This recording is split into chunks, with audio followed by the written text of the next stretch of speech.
Welcome back, guys. Probably a lot of you are writing paper 2 on Monday. Yeah, so this is the question paper which is from Limpopo, June 2025. You can use it to practice. So if you want this question paper, go to the description and click the link over there.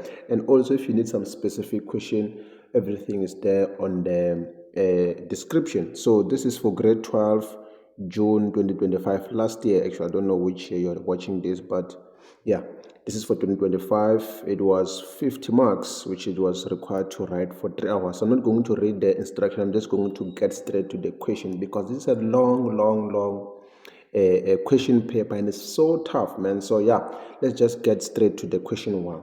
So here's our question one. So our question one, it carries minimum of 13 marks, which is statistics.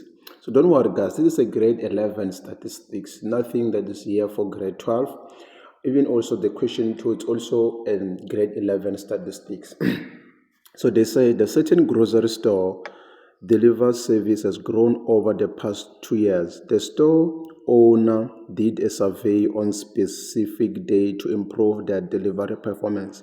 The following table represents the results. So this is the delivery time and this is the number of the deliveries that were done during that kind of a time on a day, actually, So between 8 o'clock to 9 o'clock, there was 5 deliveries, and then between 9, as you can see over there. The first question, they say complete the cumulative frequency table in the answer book, which is worth 2 marks. So you might be saying, oh, what is the answer book? What is a cumulative frequency? Hopefully, I know each and every grade 12 learner now has forgotten what is a cumulative frequency. So don't worry, I'm going to explain absolutely everything to you. Let me just try to create some space, actually. So here it is. Look at this. Let's say complete the cumulative frequency table in the answer box. So I don't have that kind of an answer book of a cumulative frequency. I just added that kind of a space there. So how do you find this cumulative frequency? It is very easy. I just want you to bear with me and pause something where you don't understand. What we do when we want a cumulative frequency, we take this number, we put it here, the same way that it is, the way it is actually, not the same way. So we put 5 here. And then what we do, we take this number, we add with this one, 8 plus 5, which is going to give you 13. So you write 13 over here. Now you take this 12, you add with this number that you got, which is 12 plus 13 is going to give you 25. And you do the same thing with this one also. 18 plus 25 is going to give you 43. And if you do all this, here you're going to get 65. Here you're going to get 90. Here you're going to get 110. Here you're going to get 125. And here you're going to get 135. And here you're going to get 140. And you might be asking yourself, man, all of these for 2 marks, this is easy. Yes, it is easy. But for some other people, they don't understand. What you do, this first number, you put it over there. And then you take this 8, you add, you write your answer over there. You do all the things that is there. So the number that is here, that's what we call the number of all these. Is the total number of the deliveries that are there, which is 140 over here, perfect. So yeah, let's continue. The second question, which is 1.2, they say draw an ogive using the diagram in the answered book to represent this. So I tried to find, I didn't find it, but I just tried to make sure that I can be able to draw this. I already take all those kinds of coordinate here. So on that, don't worry about this. They're going to give you this table in your exam. So they're going to also write all this and also this. You don't have to worry about writing the numbers, perfect. So here is the numbers of cumulative frequency, and here's the number of deliveries, that are made. So this is the time that is there actually. So what is basically happening here is that to form those kinds of coordinates, they take this 8, this is the ground one. The number that this is the one that is putting, we're starting with it when we're drawing our cumulative frequencies, as you can see over there. So this one is our grounding position that is there, perfect, yeah. So that kind of grounding position, that's where we start actually. We start from this number that is here. Whenever there is this number, the number that is going to, that's the grounding position. Always just keep that in mind. So your coordinate, you start with taking this 9 o'clock with this 5. and then 10 o'clock with this 13, and then so on and so on. So coordinates that you plot on that kind of archive, you don't use the number of deliveries. However, you use these numbers that are here as the X values. These are the Y values that are there. You need to write that one down if you have not yet revised statistics.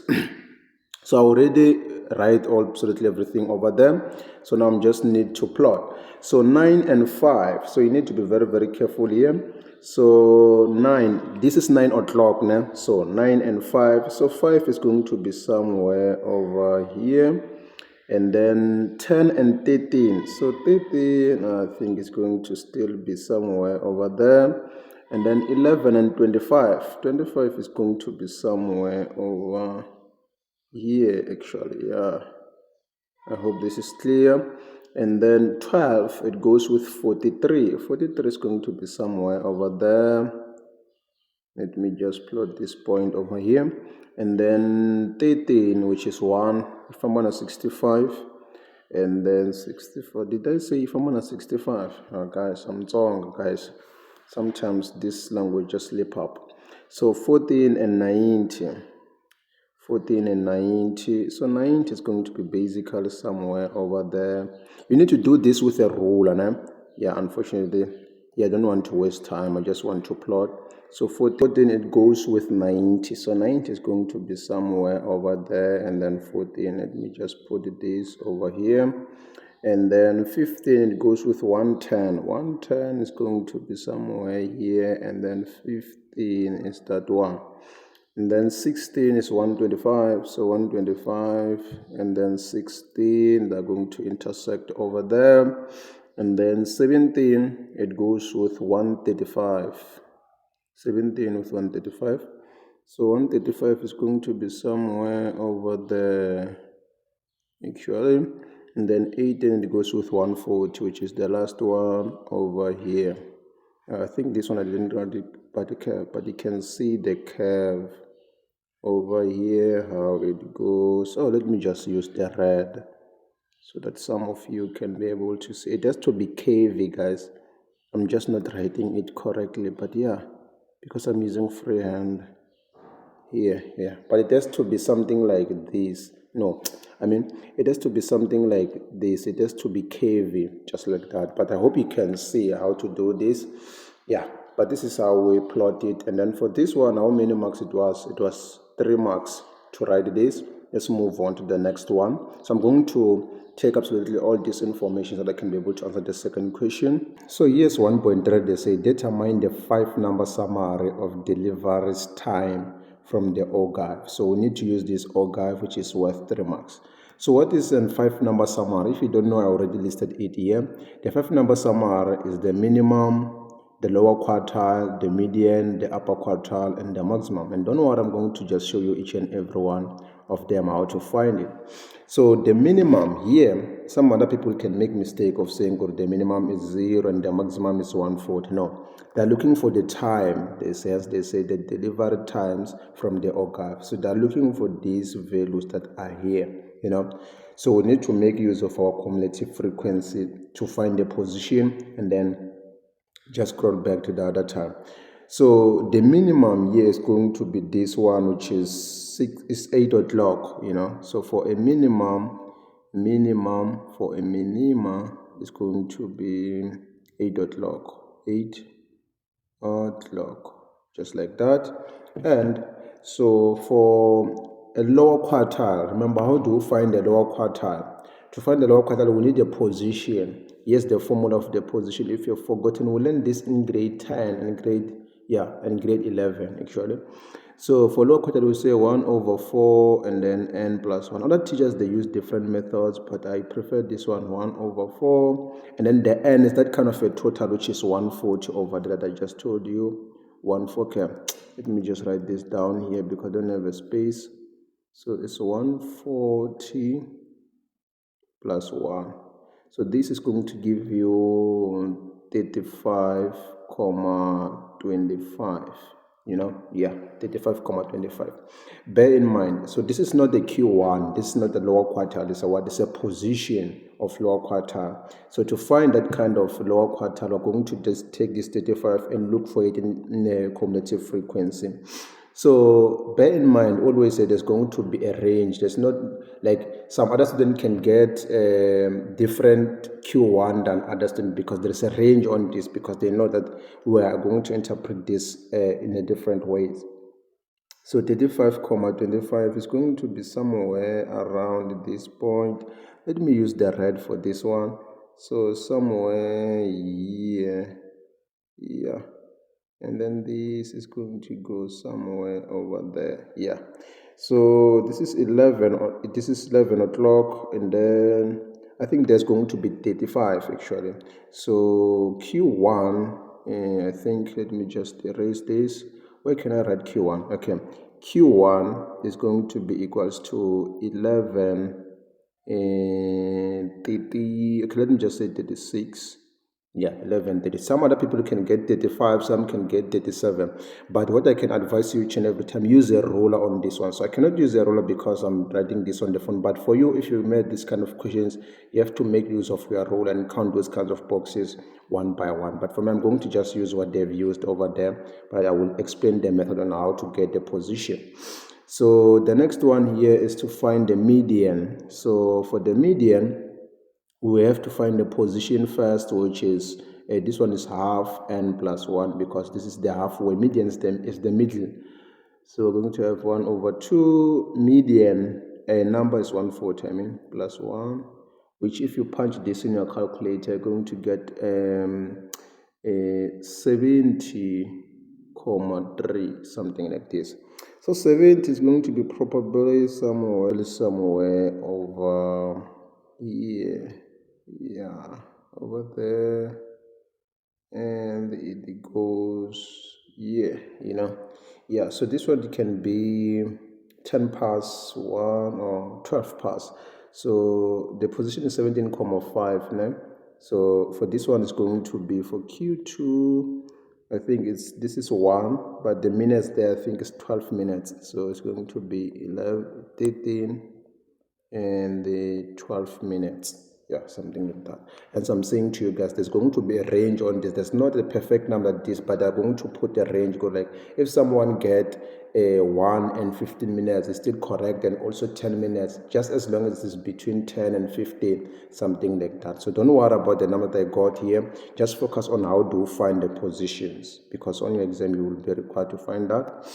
So upper quartile, which is the Q3, when we are looking for the position of Q3, this one, that's where we say 3 over 4 n plus 1, which is 3 over 4. N is 140 plus 1, which is going to be equals to, if you punch this, are going to get a 105, actually 105,75. So 100 is somewhere there before 10. I think this is going to be somewhere here. Yeah, somewhere over there.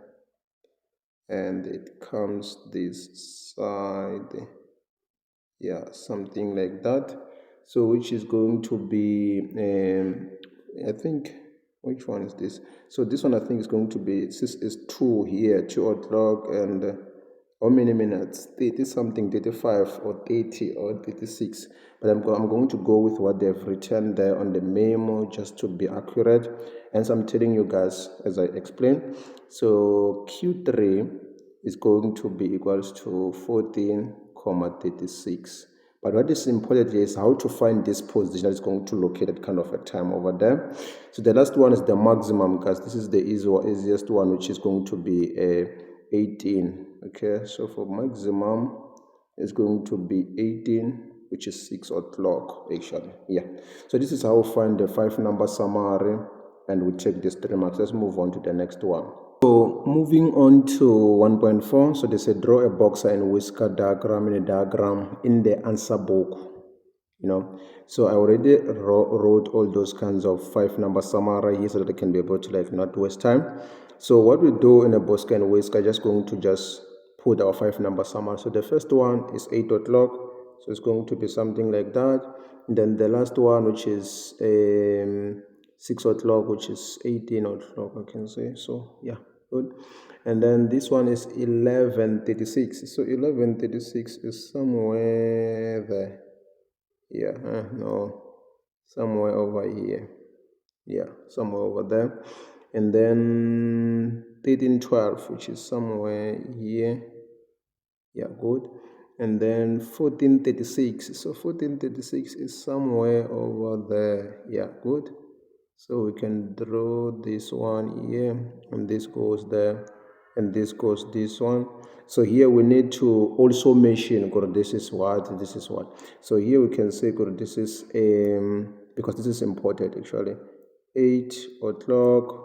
This one is, you need to show it so that they can be able to see. 36. This is 13, 12.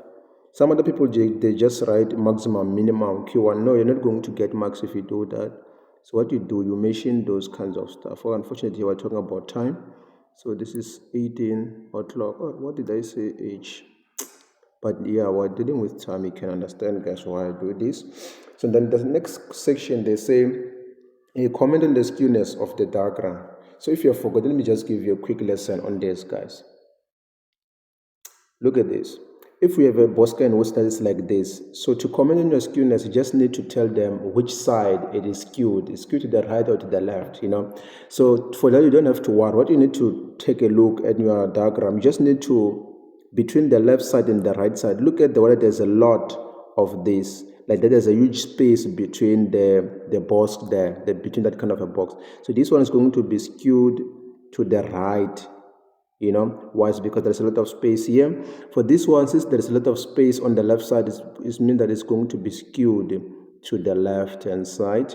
So this one, look at this, unfortunately, then this. So this one, the distance between this and this one is equal. So this is going to be symmetrical. You can take these notes if you want to. This is symmetrical, actually, if it is that one. So how do we know it's skewed to the left and to the right? What you need to just take a look is the space between the box over there.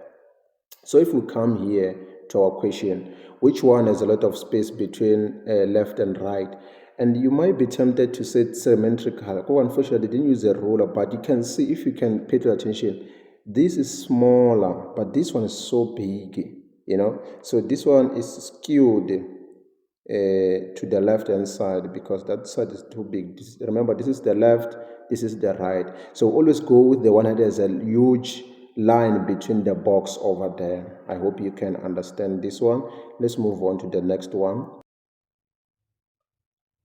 So to 1.6, they say if a store owner appoints 2 drivers, the number of deliveries increased by 4 hours. Okay, if the store owner, that kind of a store owner that we're talking about, he increased 2 more drivers, the number of deliveries increased by 4 every hour, perfect. Remember, here we're doing a survey of checking like how many deliveries are made between each and every hour, perfect. So they say if the owner decided to add 2 people like who are going to just help with the deliveries, he saw that the number of deliveries, they increased by 4, So the question is, what influence this what influence will this appoint have on the standard deviation?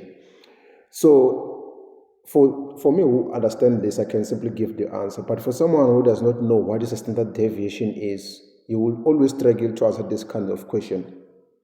So this type of questions, guys, let me just be clearly honest. It's not testing whether you can be able to calculate standard deviation, or they don't want you to calculate standard deviation here, This question, actually, they just want to test if you do understand the standard deviation measures. Let me just repeat that again. They don't want you to calculate the value of standard deviation here. They want to test if you do understand what is a standard deviation, actually. What is a standard deviation? Let me just give you a quick definition of this one. So standard deviation, in words, is how spread out the values are from each other. For example, can I write it? Okay, I will write it when I edit. You can see that right now on the screen. Standard deviation is how spread out the values are from each other. For example, in this, let's say we have this ogive, these points over here. Standard deviation is how spread out is these points over here, the values from each other. That's what we call standard deviation. It talks about how the spread out of those kinds of values from each other. Perfect. That's what we mean by standard deviation. And something to be aware of, if the values are closer to each other, like they are, let's say we have values like this, and this, those kinds of values are closer to each other. They are closer, too much closer. It means that the standard deviation will be small. We have a small standard deviation, which is SD. If they are closer, we have a small standard deviation. However, if they are far apart, you can take these notes, guys. They're going to help you a lot. If the values like this, they are far apart, the standard deviation is going to be we're going to have a bigger standard deviation, just like that, perfect. So what is happening actually here? On this one, they say, let me just erase all this so I can be able to explain. So if you pay close attention here, on 8 o'clock, for example, we're having how many deliveries? 5 in total, On 9 o'clock, I just want to use 3, we're having 8 deliveries. On 10 o'clock, we're having 12 deliveries. So they say, when the store owner appointed 2 people, the number of deliveries, it has increased by 4, So they didn't increase the hours, they increased the drivers. And then what changes is the number of deliveries. It increased by 4. So it moved for 8 o'clock. It's no longer 5. It moves to what? It moved 4 plus is going to be 9. This one, if we add 4, going to have 12. This one, if we add 4, going to have 16. So this is going to be the new a number of deliveries on these kinds of time when they appointed them. So they are asking you, what influence will this appoint on the standard deviation? What is the standard deviation again? Standard deviation, it talks about the spreadness of the values, from each other. So the original values, it was this, the spreadness of this, it was 5 plus it was 3. It moved by 3, 8 by this one, it moved by 3, the difference between, okay, let me just write this, 5, and let me speak slow. The difference between these values, it was 3 as it goes, before they add. But look at this. Even if they add 4, it increased by 4 and 4. We're going to have 9, 12, and 16. Look at this. The difference here is still going to be 12. 12 minus is going to be 3, and also this was going to be 3.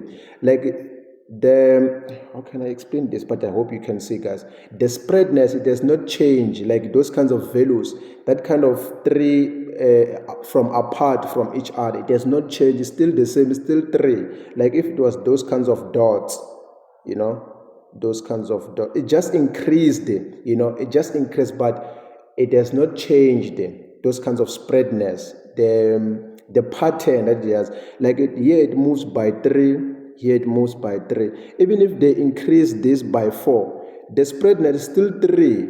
Even if they increase this one, the spread is still 3. So, and the spreadness is what we call the standard deviation. So, no matter how many people they appoint there, if the number of deliveries keep on, if they increase by 5, 7, by 8, by 20, the number of spreadness is still going to be the same. It's going to be moved by 3 from each other. In other words, these values from apart is still going to be 3 and 3 and 3.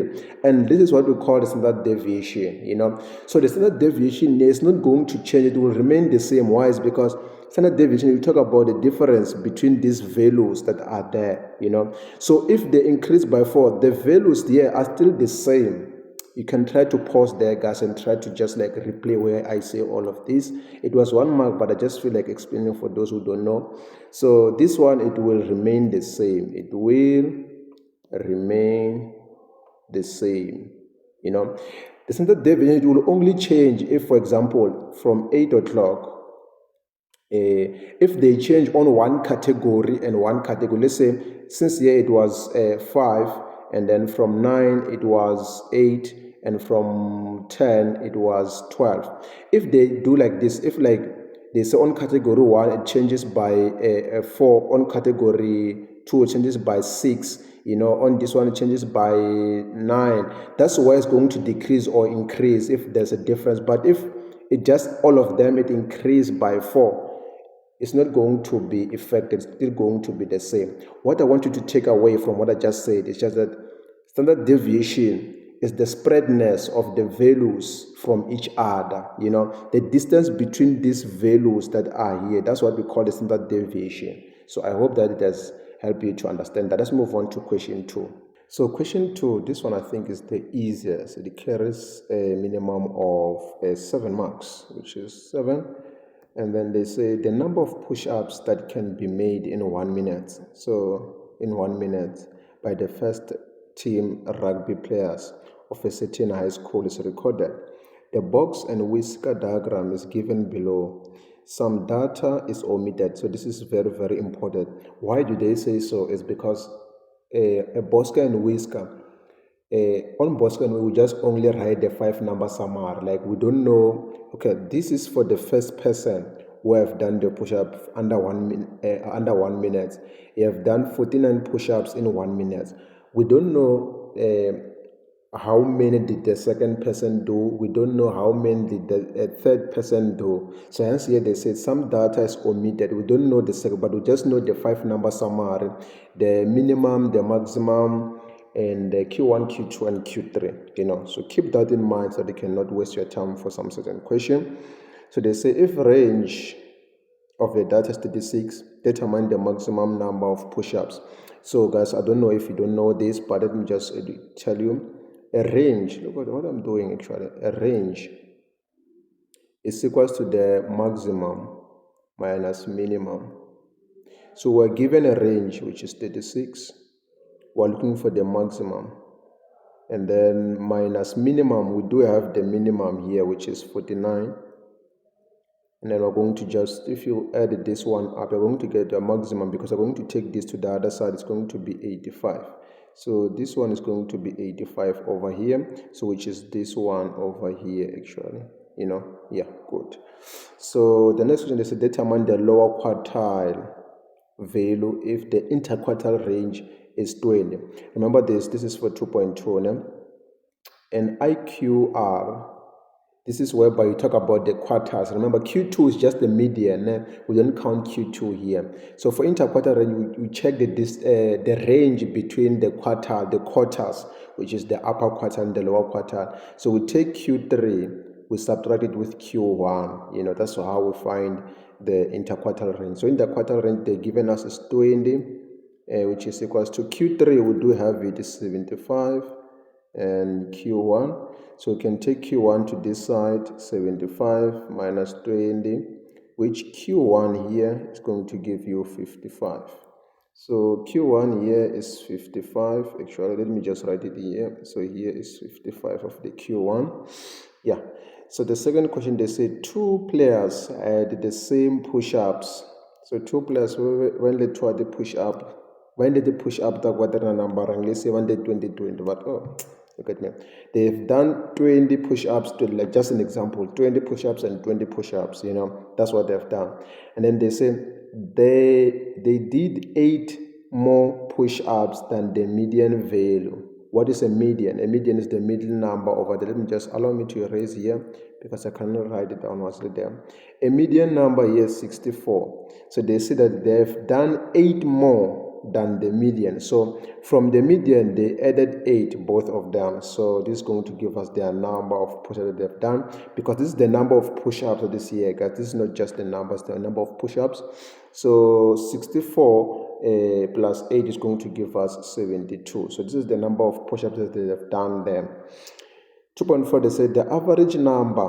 What is an average? If you're forgotten, the average is the mean, guys. So they've given us the mean.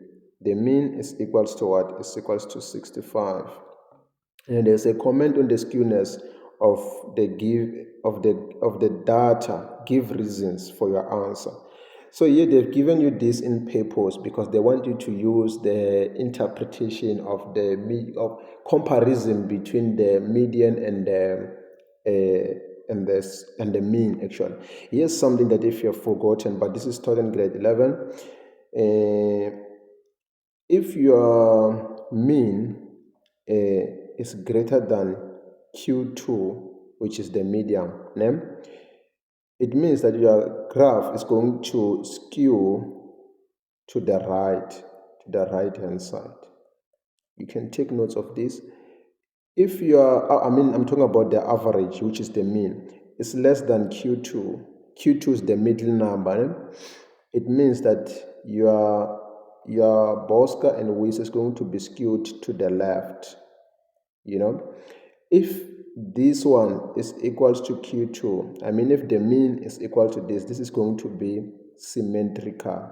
So you can add it to this kind of notes that I've given you in that kind of previous question on, I think it was 1.5, so whereby I taught you how to interpret the skewness of this one, So this is something that you need to know. So they want you to comment on the skewness of this. So it's going to, since our x is 60, our mean is 65, and then median is 64. So it means that the median here is greater than Q2 because this one is 65 and then Q2 is 64.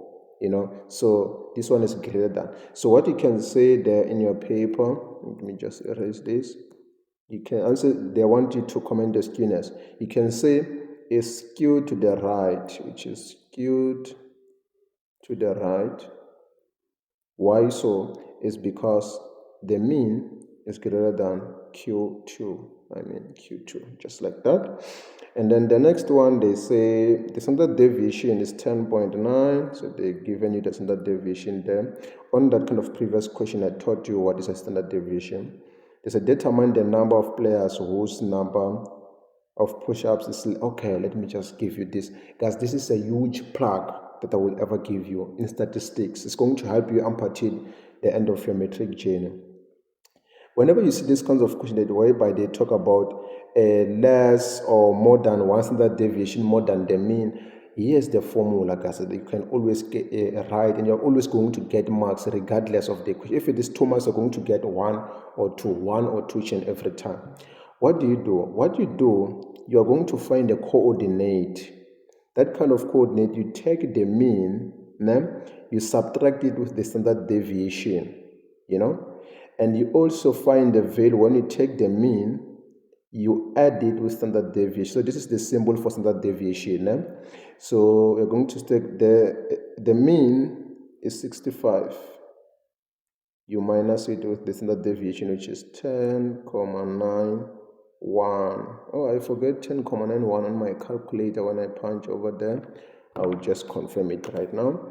And then 65 plus 10.91. Okay, cool. So this first one, which is 65 minus 10.91, is going to give me 54.09. And then that one of plus, when we add, is going to give me 75.91, just like that, perfect. So if you got this kind of coordinate, you are halfway there, you are done. Like even if you don't understand the question, always write that kind of a coordinate. This one, you're going to always get the marks, So if you did understand what I just said, you can skip, because I want to explain on that kind of a video right now. That one is the huge plug. As always, just take those kinds of mean and the standard deviation, subtract it, and also edit. Find the coordinate. That kind of a coordinate, what they ask here, they want the number of players who has done less than one standard deviation. So less is going to be beyond, like, it's going to be like those kinds of people. Since here we're talking about the number of people, these are the number of push-ups, that they've done over there. So the people who have done their push-ups, that it's not found between that kind of interval, because this is between 554 and 75, The one who have done the less than this kind of standard deviation beyond the mean is the people who have done, let's say he has done 49, 50. There are less. You just need to count how many of them, Those who have done more are the ones that are above 75, who have done 80, 79 and above. You have to count how many of them and just give them the answer.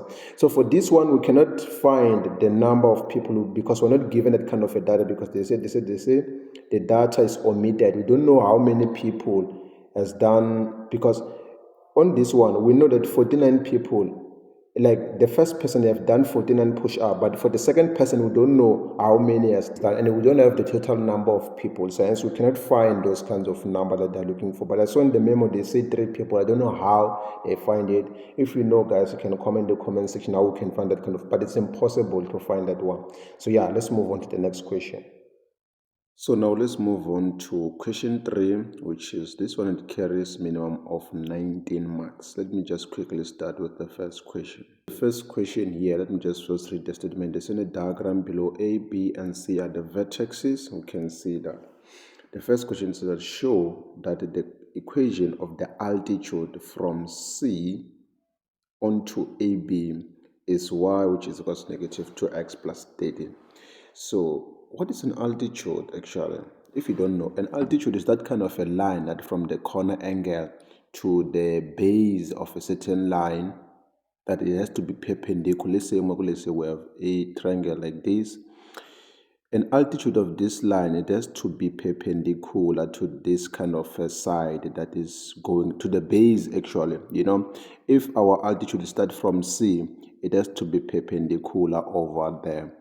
Perfect. So you just need to understand where is the corner first. So here they say from C to AB. So it's from C to AB, just like that. So yeah, this one we know is going to be perpendicular. So what do they want? They want the equation of this kind of altitude line. So to find the equation of this one, we know, let me just name this one the actually, perfect. We can first find, like when we need an equation, we need, equation is given as mx plus c. We need the gradient first. So how can we find the gradient? We can first find the gradient of what? Of AB, and then use that kind of method of multiplying the product of that gradient because of perpendicular lines. So we can first find the gradient of AB, which, let me just start with the negative. Negative 2 minus 8 divided by negative 10 minus 10, just like that, which is going to give you 1 over 2. So we know that the gradient of DC, when we multiply it with the gradient of AB, it has to give us negative 1. Why? Is because DC is perpendicular to AB. We are told that these are the altitude. The altitude has to be perpendicular. So the gradient of DC, we don't know that. We're going to multiply with the AB, which is 1 over 2, divide by 1. So if you divide this both sides, you're going to get that the gradient of DC is going to be equals to negative 2 actually, if you divide that. So now we do have the gradient on our equation, which is negative 2x plus c, and we're closer because here we're going there because we do find the negative 2. Now we're left with the 30. So to find the value of c, we need to substitute one point that is passing through this equation that is there. So we're going to sub c actually. So we're going to sub c, which is 11 and negative 9, just like that. So I'm going to finish it over here. So I'm going to put 11, negative 2. No, it's not 11, it's negative 9 on the other side. It's negative 9, negative 2, 11 plus c, negative 9, which is going to give me negative 22 plus c, negative 9 plus 22, which is going to be equal to c. What will be the value of c? So the value of c, if you punch this, we're going to get 30. So therefore, we can calculate that y is equal to negative 2x plus 30. And boom, we have solved the first question, and we'll take these 4 marks. Let's move on to the next. The next one is this one. To save time, I already written the gradient of the previous question and the equation that we find. They say, hence determine the coordinate of the point of intersection between the altitude AB and between the altitude and AB actually. So they wanted this point of D over there. What is the coordinate of it?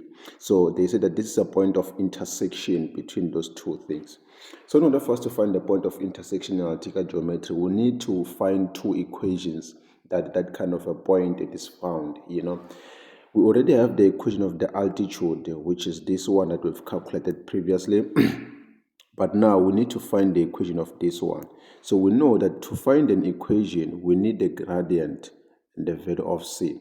But the gradient, we already calculated it on a previous question. So our y here is equals to 1 over 2x plus c. We already have that one. So what we need right now is the value of c, So to find the value of c, we need to sub any point between these two. So we can sub b because it does not have that kind of negative.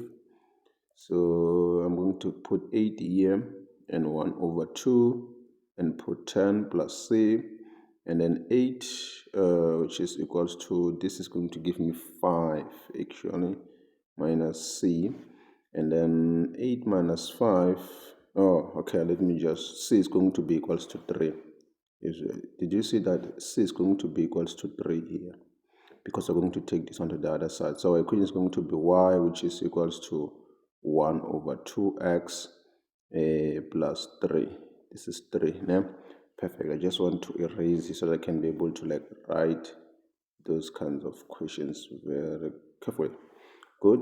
So now that we did find the equation of AB, now we can equate those two equations. We can equate it in a way that we like. So which one can I start? Let me start with 1 over 2. Okay, let me just take it to the top over there. 1 over 2x plus 3 and equate it with this one, which is negative 2x plus 13. And then we can group the like terms. This one to the other side is going to be positive 2x. And then I'm going to take this one to the other side, is going to be minus 3. So 1 over 2, 1 over 2 plus 2 is going to give me 5 over 2x, which is going to be equals to 10. So if you divide this both sides, you're going to get that your x is equal to 4. But we need to also find the y value. So you can substitute this 4 to either one of these equations. It's either this or that one. Which one is the easiest? All of them are the fine. So I'm going to sub it into that one, 1 over 2, and I put 4 here plus 3, which is going to give me 5 to this one. So the coordinate of D is going to be 4 and 5. So let's move on to the next. So our next target is 3.2. I already written everything which is important here. They say calculate the area of ABC, which this one it is worth 5 marks. So how can we find the area of ABC? So since we have the perpendicular line there, which is our altitude, what we need is just distance. Because here, to find the area of triangle ABC, we're going to take the distance, we're going to take the base as this AB. So it's going to be half. Our base is going to be AB multiplied by our height. Bear in mind, our height is not going to be AC. Why? It's because it's not perpendicular to the base, and also it's not going to be this side because it's not perpendicular. So our height is going to be this altitude that is there, which is perpendicular to the side that is chosen as a base. So it's going to be DC. So here we don't have any distance of AB or DC. We need to find that one first. So let me just find the distance of AB. Let me start with AB. So quickly, let me start. Which one? Where can I start? Let me start with the negative side. Let me just put the negative 10 square plus negative 2, negative 8 square. So if you went on pi this in a couple, you're going to get 7 root 5 units, actually. And then now for the distance of DC, which is the altitude. So 4 and 5, let me start with the negative. I hate the negative. Let me start with the negative side. So I'm going to take, okay, let me start with 11 minus 4 square plus negative 9 minus 5 square. So if you punch this in your calculator, you're going to get 10 root 5. So now I do have the sides of all that. So I'm going to have half, and then AB is 7 root 5, and DC is 10 root 5. And then if you want to punch this on the calculator, you're going to get a clear number, which is 175. It is beautiful when you find numbers like this in an exam. It gives you a side of relief, you know. Yeah, so this is the area. Let's move on to the next question. So the next one, ladies and gentlemen, is this one. They say determine the angle, the size of angle A, you know. So the size of angle A is this one. So I try to do this question using the some angle of inclination, but I felt like if you feel like I'm going to explain here, some of you are going to be lost. So what I'm going to do, I'm just going to use the area to find this, because we can use the other. Since we have two formulas of finding the area, there's this other formula that this is called the area rule. It is learned in 2D and 3D dimension of trigonometry. It is half A and B. Look at this. I'm sorry, guys. A, B, and then sine angle C, something like this. This is an area rule, whereby if you have a triangle like this, you take this side and also this side and also the included angle, like that, you know. So why do we want to use this one? It's because we're looking for this angle, and here we have all the coordinates that we like. We can find this side, and we can also find this side. We already have the area we calculated in our previous question. So we have the area, we have the two sides. What we need is just this angle that is there, which is angle A. So that's the only thing that we need in this question, you know. Perfect. So what we need first is to find the distance of AB. We already have it, we calculated in our previous question. So we need the distance of AC actually. Which one can I start with? Let me start with the negative 10. I hate negative. Then negative 11 square, and let me take negative 2 and negative 9 square. So if you punch this in a calculator, you're going to get 7 root 10, just like that, units. So now that I have this side, which is AB, and the side of AC, which is this one, I can now rewrite my formula. Area of triangle ABC is equals to half, and then two sides is going to be AB and AC, and sine angle A, just like that. So this is an area rule, guys. So the area of triangle ABC, we calculated in our previous video, in our previous question, is 175, which is equals to 1 over 2. AB is a 10 root 5, and then AC is 7 root 10 sine angle A. So what I hate actually here, what I will also advise you, don't punch this alone, because it's going to give you decimals and you're going to keep on rounding off, or you will forget some certain numbers at some certain ways. What you can rather do actually is to divide both sides by this half 10 root 5 and 7 root 10, the way it is, you know. We divide the other side also. So this is going to cancel this. So we're going to be left with sine angle A, which is equals to 175 divided by 1 over 2, 10 root 5, and then 7 root 10. Just like that, you know. Perfect. So to find this angle, what we can do, we're going to just say sine inverse. To find angle A, we're going to say sine inverse in our calculator, and then we'll punch that one 175. If you do it in this, we're not going to make a mistake, and we're not going to make any conversion wrong. 5 7 root is root 10. Yeah, good. So all of this. So if you went on and punch this in your calculator, you're going to get that your angle A is going to be equals to 45 degrees. I was also amazed when I punch it in the calculator and get 45. So this is how we find angle A. Let's move on to the next question. So now let's move on to question 4. So this question 4 is a little bit tough, guys. I don't want to lie. So it carries minimum of 23 marks. Let me just quickly start with question 4.1. So I think I have read the information there at the top. I think it's unnecessary. Let me just quickly start with the question. They say determine the equation of the second in the form of ax and yb. So what you must understand that is this a and this b are the coordinates of the center, and then the r is the radius there, perfect.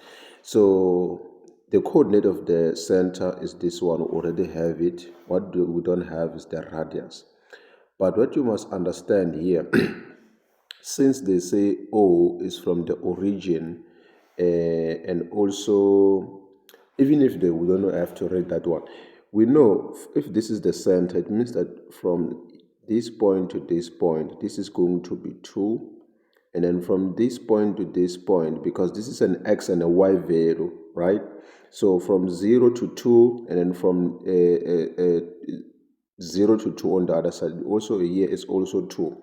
So this, it also shows us the length of PM is going to be equals to 2, because these are all the radius. So we can start with the distance of PM, show them that it's equals to 2 because of radii. It's a radius, radii. If we want to detail just like that, and then from here on we can just rewrite our things here, plus square, which is equals to our radii is going to be 2 square, and then x. So our coordinate is this one. So when x is negative, you are going to put positive, and then for y, if it is positive, you're going to put -2, so yeah, this is the we need to just simplify over there quickly. So we're going to have y -2. This one is already good. This one is going to give us 4, just like that. So this is the equation of this one. Let me just put it over here.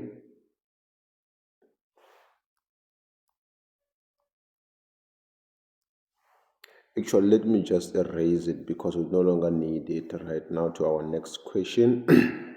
So our next question, there's a determine the equation of AB, equation of the tangent AB. So AB, this one is the tangent to the second, perfect. So how do we find the equation of the tangent of the second? What we need first is to find the equation of PM, perfect. So to find an equation, always, guys, if you have watched that kind of previous question, even if you didn't watch that one, we can see we need the gradient first. So we know that this tan is going to have 90 degrees. So we need to find the gradient of PM first. PM.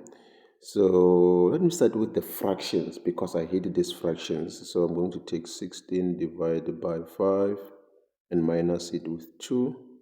Divide by -18 over 5 and minus it with -2.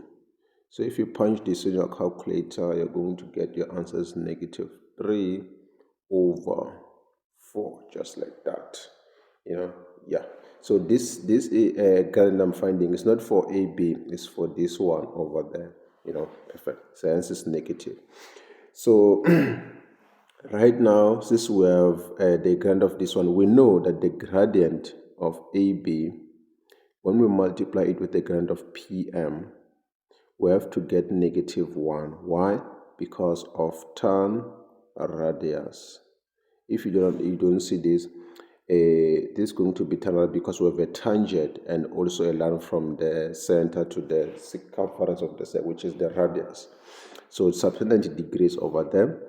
So gradient of AB, multiplied by, for this one's negative 3 over 2. It's actually a reciprocal.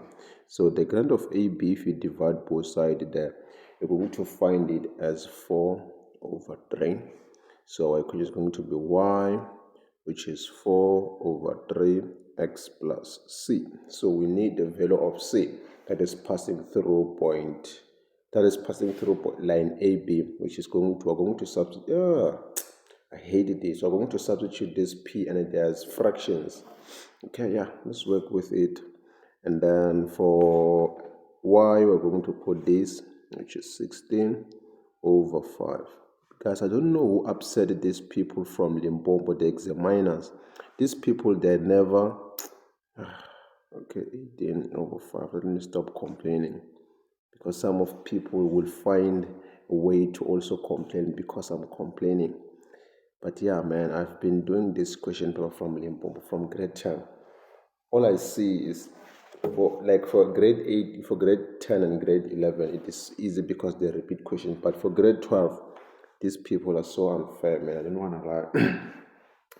So this one is going to give you, when you punch this in a calculator, it's going to give you negative 24 over 5, which is plus c, and then c is going to be equals to 16 over 5. We take this one to the other, so it's going to be positive 24 divided by 5, and then if you add that one in your calculator, you're going to get that c is going to be equals to 8. So yeah, this is it, and then y is going to be equals to, what is the gradient? Is 4 over 3 x plus 8. So this is the equation of the tangent. Let's move on to the next question. The next question is this one. To save time, I already illustrate some of the things here. So they say circle M, circle M is shifted 3 units upwards. So we know from this point, this was 2. So they said shifted 3 units upwards. So it goes to 3, it goes to 4, and then up until to 5. Because 1, 2, 3 units. So in other words, the value of n there, the y coordinate, I don't know about the x, is going to be 5, because it moved 3 units up. And then they say 1 unit to the right. So this is the left, this is the right. So it was negative 2 here. So if it moves 1 unit to the right, it means it goes to negative 1. So n is going to be negative 1 and what? And 5. Perfect. That's something you must know. So the circle of the m is that one that I just illustrated over there, just to save some time. And then they also say that the radius is half to form the new circle of n. So the radius of, on our previous first question, we calculated that our radius, it was equals to 2, because even here you can see that this one is 2, So they say it is a half, so it means that the radius of this one is going to be 1, because 2 divided by 2, or half of 2 is 1, in other words, So they say write down the equation of n. So we have the center, which is this one, and also the radius. So I'm just going to say x, since here is negative, we're going to just put positive square plus y. Since this one is positive, it's going to be negative square. So our radius is going to be 1, even if we put square. Any number that is square by 1 is going to still give you that kind of a number. So this is how we solve these 2 marks. Let's move on to the next. Even to this one, ladies and gentlemen, I already illustrated some diagrams here to just make you understand this. Because this type of questions, if I just speak, you will not understand. So they say, circle n touches the tangent AB, which is the AB that you can see, which is this one, AB, at R. So this tangent, it's no longer touching at P, it's touching at R. So this point of R is this point over there that I just illustrated. And then they say determine the coordinate of R. So they wanted kind of a coordinate. What do we have here? We have the equation of the tangent, which is this one. We calculated it on 4.3. I mean on 4.2, perfect, which is that one. So in order for us to find that kind of an R, what you must understand is that we need to find the equation of nr, because we have the coordinate of n there, which is negative 1, 5. Once we find the equation of nr, we can be able to equate this equation and also the equation that we're going to find here to find the value of r, because r is the point of intersection between nr and ab. Let me just try to make you understand this visually. So we have this circle over here, we have n here, which we have the coordinates. So r is somewhere here. Here we already have an equation of AB. So if we can be able to find the equation of this one, of Rn, then we can equate these two equations to find the point of intersection over there. So that's what I was trying to say to you guys. So yeah, so that's how we're going to also do this question. What we need first is the gradient actually to find the equation of Rn. So okay, what can I say? Okay, we already calculated on is it the first question? Yeah, on 4.2. We calculated the gradient of this one that we used. Okay, let me just start from the scratch and then so you can be able to understand. Since we have this equation, which is this one over here, the gradient is 4/3. So you can just say gradient of AB multiplied by the gradient of Rn. I just wanted to assume, but yeah, let's just take this tan radius, because we also have a tangent radius. And then for AB is 4/3 multiplied by gradient of Rn, which is equals to -1. So if you divide there, you're going to find the gradient of Rn, is going to give you this gradient, which is -3/4. But we already find it on PM. This is going to be the same gradient as PM because of if we have 90, it means that there are corresponding angles, just like that. There's parallel lines, but yeah, that's a long theory to explain. But you can see that how we find it. We use the perpendicular lines. So we're going to say y -3/4 x plus c. And to find the value of c on Rn, we're going to substitute n. Actually, we're going to substitute this n, which is -1 and 5. So let me just put 5 here. -3/4, -1 plus c, and then 5, which is equals to, this is going to give us 3/4 plus c, and then 5 minus 3/4 is going to give us c.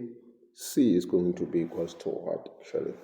So C, if you punch this in your calculator, you're going to get 17/4.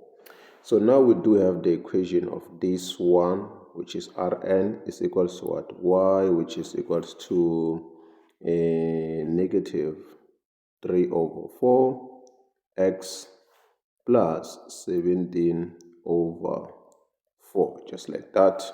Cool. So now we can be able to like just equate those kinds of equations and find what we need. So we're going to take this equation and also with this and equate them together in the same place. So I'm going to start with that one, which is 3x plus 8, which is equals to -3/4 plus 17/4. So this is x, guys.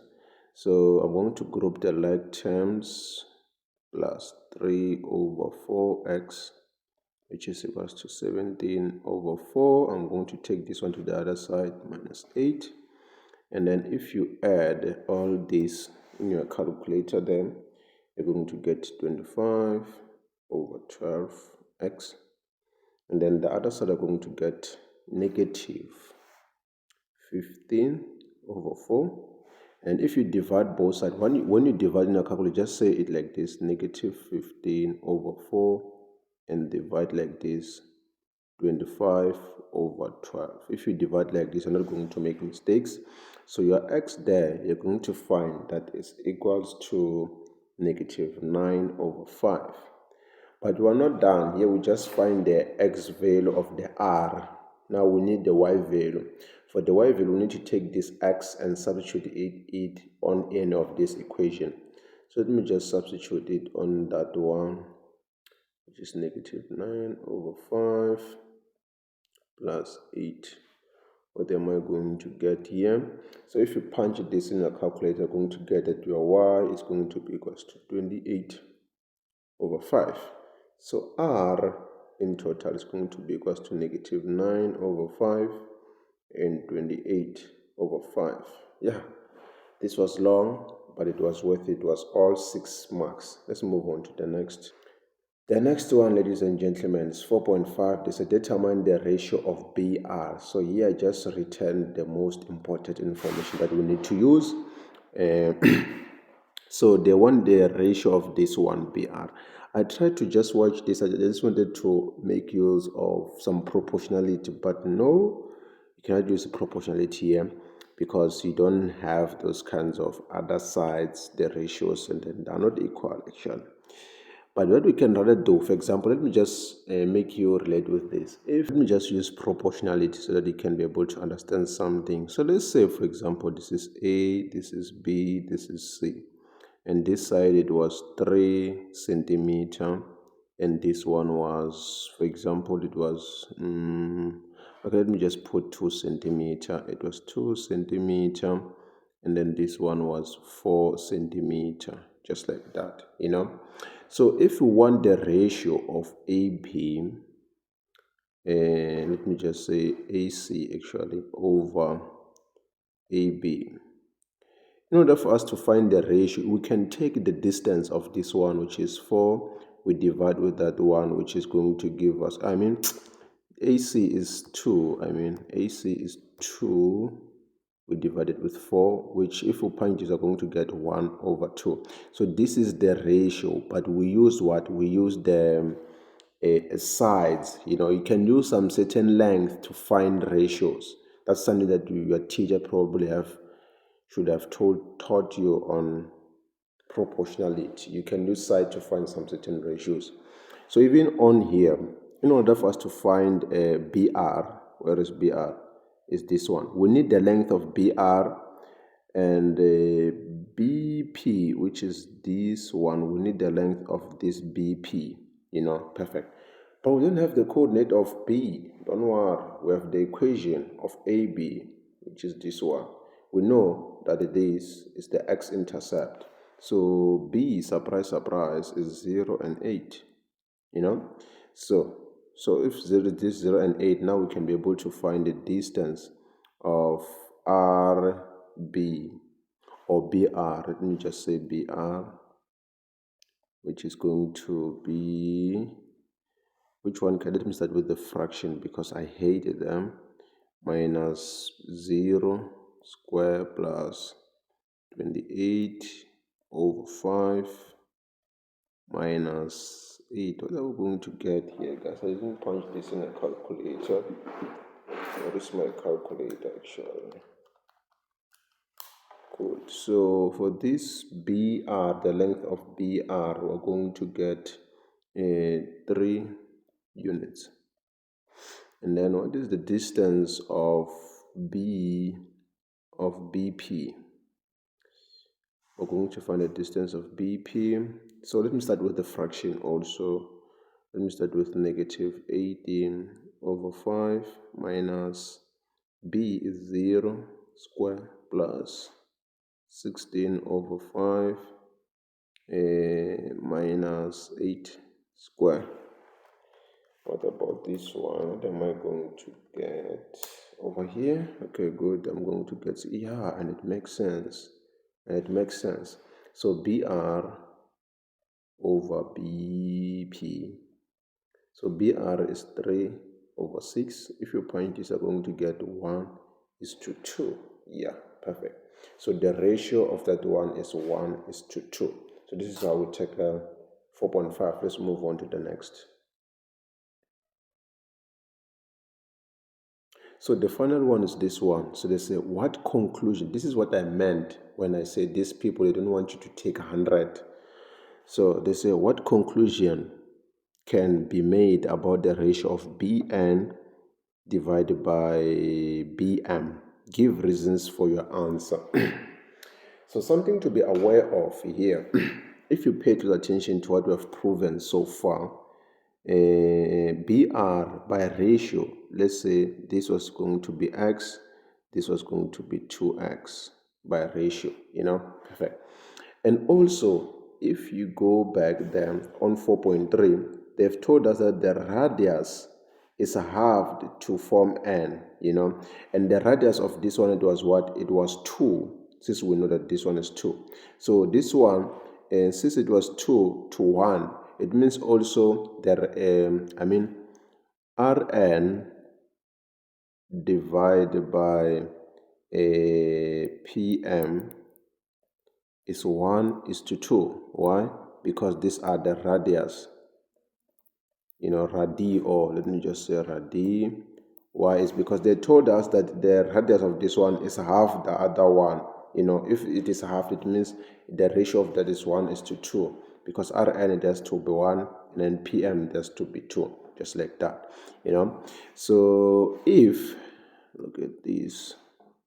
So we have 1, we have 2. Let me put Y, and let me put Y there. So they want us to, they want you to conclude. What can you conclude with Bn over Bm over here? What can you conclude if the ratios of the other side there are equal? This one we just proven it could Br over Bp is equals to 1/2. We just proven it, proven in 4.5. Just like that, So what can we conclude with the other one? I want you to look at this triangle and also the bigger triangle there.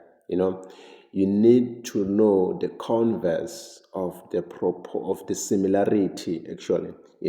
If the sides of a triangle are improper, we can conclude that those kinds of triangles are similar. So the conclusion that we can make here is that also Bn over Bm is going to be, also Bn over Bm is also going to be equals to 1:2. Why do we assume this? Is because all these on this smaller triangle and the bigger one, they have equal, their ratios are in proportion. In other words, they have equal ratios, So the third one, unconsciously, so is going to be equal. It's going to be equals to 1/2 also. This is like, for example, let's say we have, because I know some people already don't understand this. If, for example, you prove that this angle is equal to that one and then this is equal to this, there is no necessity for you to prove the third angle. Why don't we prove the third angle on similarity? Because we know by using the sum of angles on a triangle, we're going to find this. Or what we say, we just say this is the third angle of a triangle, So even here, between this triangle and the bigger triangle, we already have two sides that are in proportion. So the third one, which is this one for the smaller one and the bigger one for the bigger triangle, it means that also that one is going to be 1:2. Why? It's because of similar triangles. Or we can say, if it was triangles, if it was angles, we can just say third angle of a triangle. So for this one, the reason why it's going to be 1/2 is because of similar triangles. Just like that. We assume it is because those kinds of triangles are similar, perfect. Or we can say this is the third, or let me just say it like this, to just use what we know. We can just say this is the third side of triangles, just like that. That's what we used to do on the angles, Yeah. So this is it for question 4. Let's move on to the next question. So now let's move on to question 5. So this is trigonometry. So they say if tan 41 is equal to t, write down the value of the following in terms of t. So these are those kinds of questions whereby you need to use the diagram to answer that, but surprise, surprise, you're not given that kind of a diagram. You just need to just use the knowledge of this kind of sort of trigonometry. I'll show you some of the things if you don't know. So for the first one, this one, do we need a diagram for these 2 marks? Okay, let's see. So for this one, we need to expand it. We need to reduce this first. Can reduce it by 360. What number can we subtract that is going to give us? We need to reduce this number in such a way that it's going to give us 41 as an answer, because once we have 41, we can make use of what we are given over there. So I think 360 minus 4 plus minus 41 is going to give us 390. So I'm going to minus it with 41. So 360 minus 41 is still going to give us this. So tan 360 is found on the fourth quadrant. The tan is negative, so I'm going to have negative tan this reference angle, which is 14 over there, but we do know that the tan 41 is equals to t, so we can put negative outside and then we substitute t in terms of this. So this is like the same as negative t as our answer.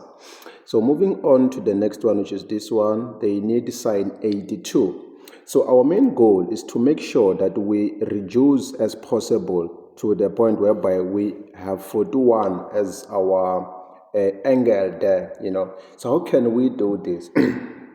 So for this one, if you can take out your calculator, try to take 2, you multiply it with 41, you're going to get 82.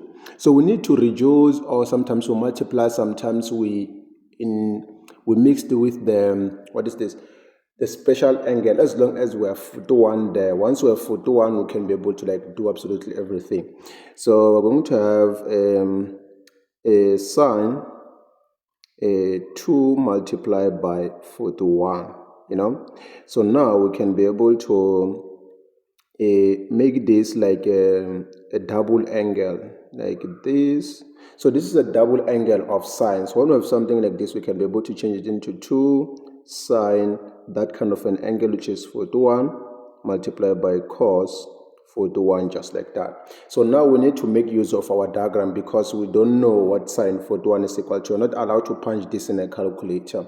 So we can draw our diagram right now on this one. So we draw it on a quadrant number 1 when we have something like this. So I'm going to just draw a triangle just to save time. So 90 degrees. So since this is tan 41, which is equals to t. So I'm going to divide this by 1. But tan by definition is 2, which is opposite over adjacent. So our opposite here is going to be t, and then our adjacent is going to be 1. What will be our hypotenuse if it is that? Our hypotenuse here, are going to make use of our theorem of Pythagoras. So it's going to be r, which is, let me just do it first. So let me start with, can I start with 1 or 2? Because our formula is r squared, which is equals to x squared plus y squared. Now, let me start with x, which is 1 squared plus t squared. And then r is going to be equal to square root of 1 plus t squared over there. So this is going to be our hypotenuse, just like that. So now we can be able to substitute 2, open brackets, what is the value of sine theta? Sine by definition is so, which is opposite. Opposite is t, and then hypotenuse is going to be square root of 1 plus t squared. And then cos is SOHCAHTOA, which is a adjacent is 1 over hypotenuse is still going to be 1 plus t squared. Just like that. So you need to simplify this a little bit, So here we're going to have 2. We multiply the denominator of the denominator, which are going to have, let me just put it like this, t. And then we multiply this one with this one. So this is like, remember this on sets. When we multiply root, you can try with the calculator. When you multiply roots or sets that have the same number inside, is going to give you 2. These are going to cancel each other out. Even if you put 100 there, you multiply with 100, you're going to get 100 as your answer. So also Even here, since we're multiplying, this is going to give us what is inside there, which is t squared. So we can close the bracket. So now we can see we can make this a fraction, just like this. And then 2 multiplied by 2 is going to be 2t divided by 1 plus t squared. Some other people may have started with t squared plus 1, still the same thing, but our answer here is going to be that one. They said that we must write our answer in terms of t. So the last question is this one here. They say cos 19. So for this one, your main goal here is to make sure that you reduce as long as you have 41 there, that you can be able to make use of your diagram. Perfect. So let me just redraw that kind of a diagram. Let me just put it over here. So we have t, we have 1, we have 1 plus t squared. Just in case some of you didn't see that. So what can we do here? How can we get, we need to reduce this number in such a way that we're going to get 41. So if you take a calculator, the cos, and it says 60 minus 41, you're going to still get 19. As long as 41 it is involved, now we can be able to deal with this. So for this one, this is, what do we call this actually? These are the compound. Is it the compound formula? These are called the compound formulas, the compound. So for cos, it's cos, but the sign is going to be different. So you're going to have cos of 60 and then cos of 41, not 14, cos 41. And then this sign is going to change, it's going to be positive, and then sine of 60, and then sine of 41. It's like that. And then cos of 60, this one you can punch it in your calculator. In grade 12, they don't have a problem with this. But in grade 11, grade 10, you need to make use of your diagram. So cos of 60 is going to give you 1 over 2. And then cos of 41, so yes, you're going to make use of our diagram. So yes, this was 41. I didn't write it there, 41, but yeah, you can see it right now because 41 is adjacent, since it's car, which is adjacent, 1 over 1 over square root of 1 plus t squared plus sine 60 if you pages are going to get root 2 over 2, and then sine 41 is opposite, which is t over 1 plus t squared. Is it square? Yeah, good. And then from here on, what we need to simplify. So we need to take this piece by piece. So since here we're multiplying, it means that this, you're going to multiply with this, and then this is going to multiply with that one. So on this side, we're going to have 1 over 2 square root of 1 plus t squared, plus on this one is going to be t, that is going to be multiplied with square root of 2 divided by 2 square root of 1 plus t squared, just like that.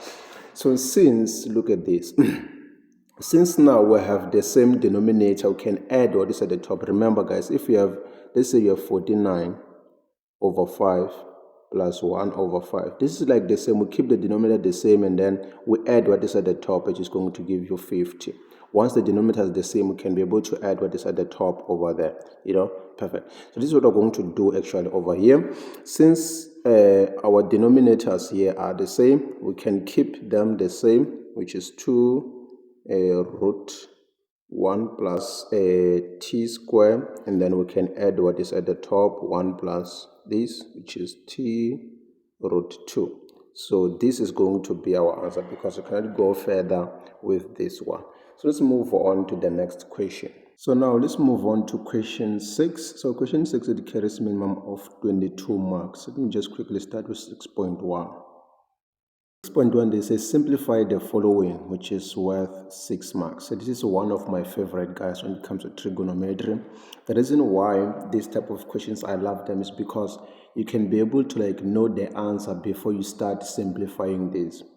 I don't know why they didn't say it like here, but in this question, you are not required to use a calculator. In most cases, they say simplify this without the use of a calculator, but you can use a calculator, but in a smart way, So if you punch all of this in your calculator carefully, don't forgetting the square there, you're going to get your answer is equals to 1 over 6, So we already know the answer. That's why I say that this one is the easiest, before we start. So what can we do? So what we need to do here, we need to, like, for example, number like this, we need to reduce this one, we need to take care of it, and also this one. Excuse, we need to take care of that first. So we're going to have 4 over 3. And then this one, just because there's a square over there, what I like to do is to open a bracket just like this and then expand it like this. So this is going to be 360 minus 30. That is going to give us what we need there. So let me just make sure that everyone is accommodated. Let me just put the square over there. Yeah, perfect. Just like this. And minus 1 over 2. So this one, what I like to do, I like to just like say cos of negative 4, 5 and put this square there at the top, perfect. Not putting it there so that I can be able to like simplify easily. Negative 1 over 3. Now let me just let this be. I don't have a problem with this currently. Yeah, let me just let it be. And then right now I'm going to 4 over 3. So this one I can be able to like now interpret this. I know this is going to give me positive. So this is like a having cos of 30, which has a square, minus 1 over 2. And then this one is going to give me positive because this is a negative number. On the negative angles, negative angles, the only trigger that is positive is going to be cos. So this is like cos 45 square, just like this. And then minus 1 over 3. And then this is going to give me negative sine of 30, just like that. So now I can be able, now remember, you're allowed to punch this in a calculator. You can punch them in a calculator. So this is going to be 4 over 3. But don't put it with a square. Always be careful because you have 6 marks and you have to make sure that you do it in a way that they're not going to say that you use a calculator. So cos 30 by a calculator is going to be equals to root 3 over 2. But don't forget the square, minus 1 over 2. So cos 45 is going to give you root 2 over 2. But don't forget the square also, 1 over 3. This is going to give you negative 1 over 2, just like that. So what you need next here, guys, these questions, you need to be like make sure that you go slowly as possible to just make sure that you punch all of this. You might not, don't do a certain step that you cannot explain in ways like what really happened, how did you get that kind of thing. Because if you punch all of this in a question, you're going to tell them how did you get that kind of 1 over 6, so you need to be careful one by one. So this one, if you punch it in a calculator, you're going to get 3 over 4. This one of us that's just colored there. So this is going to be 1 over 2. So this one of a square is going to be 1 over 2, just like that. Minus this one, if you punch it, you're going to get, this one you can be able to punch it in a calculator over there. So I'm going to get 1 over 6 for it. So for this one, if you can pay to attention, this 4 is going to cancel out with this one. This is going to cancel out with this one. In other words, you're going to get 1. If you punch this all, you're going to get 1. So for this one, this 2 is going to cancel this. It's like 1 divided by 1, which is minus 1. This one is going to be 1 over 6.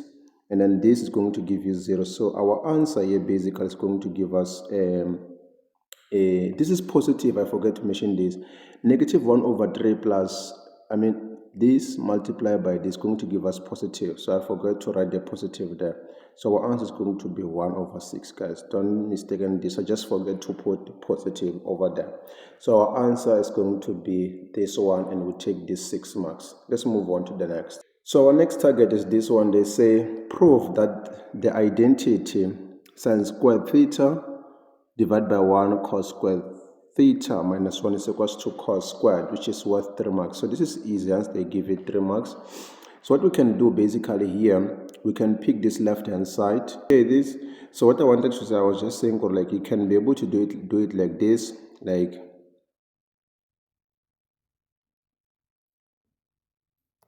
so here it is. What I was saying is that you can be able to like do it like this. You can like for example, you need to know how to deal with this type of, let's say 2/4. You need to be able to plus or subtract fraction without the use of a calculator. So what we do to find an answer, you take this number, you multiply with this one, which is 4. You take this, you multiply with this, which is plus 2. And for denominator, you take this denominator, which is going to give you 6. So this is going to give you 6/6. So the answer is going to be equals to 1.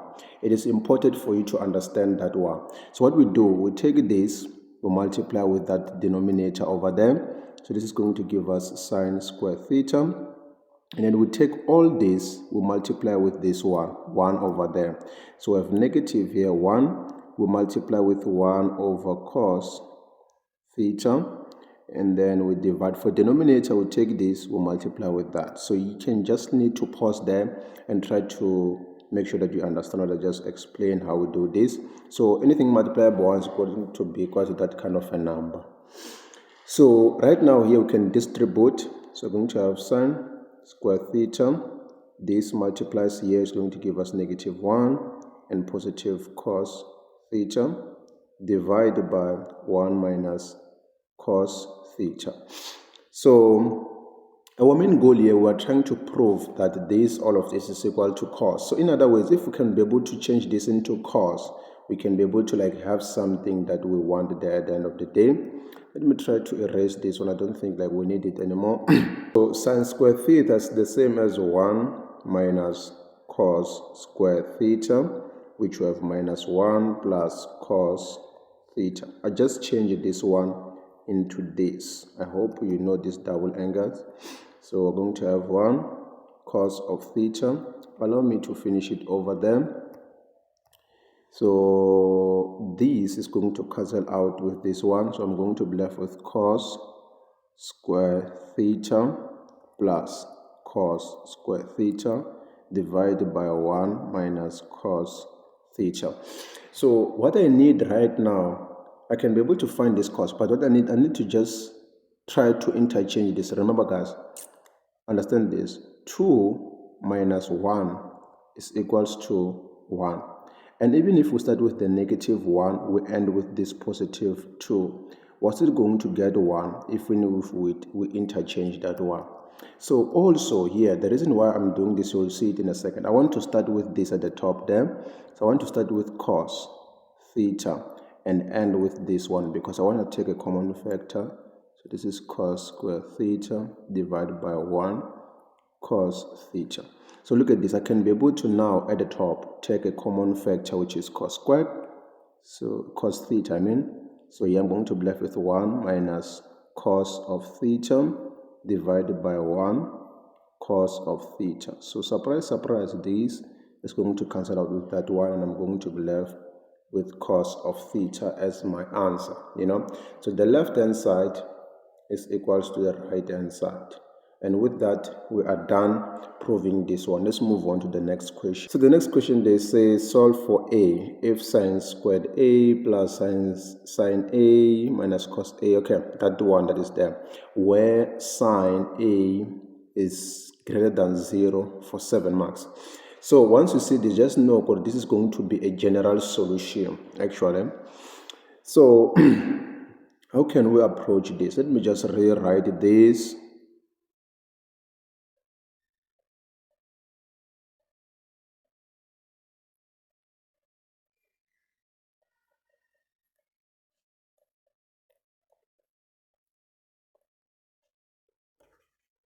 So how can we approach this? So what I will basically do here, I think it's the best way for me. I think I want to take this to the other side actually. So here I'm going to be left with 2 sine square a plus sine a. So this, I want to take this to the other side.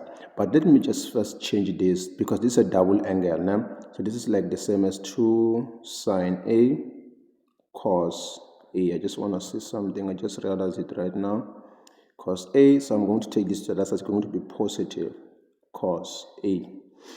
So remember, when we want to solve a general solution, we want to make sure that we are working with one trig ratio. So here on this side, we can be able, this side, we can be able to take out the common factor, which I think is sine A, and then you're going to be left with 2 sine A plus 1, which is equals to, on the other side, we can take cos A as a common factor, which is 2 sine A plus 1 also, yeah? Okay, is it correct what I've done here? Okay, let's see. Let's verify.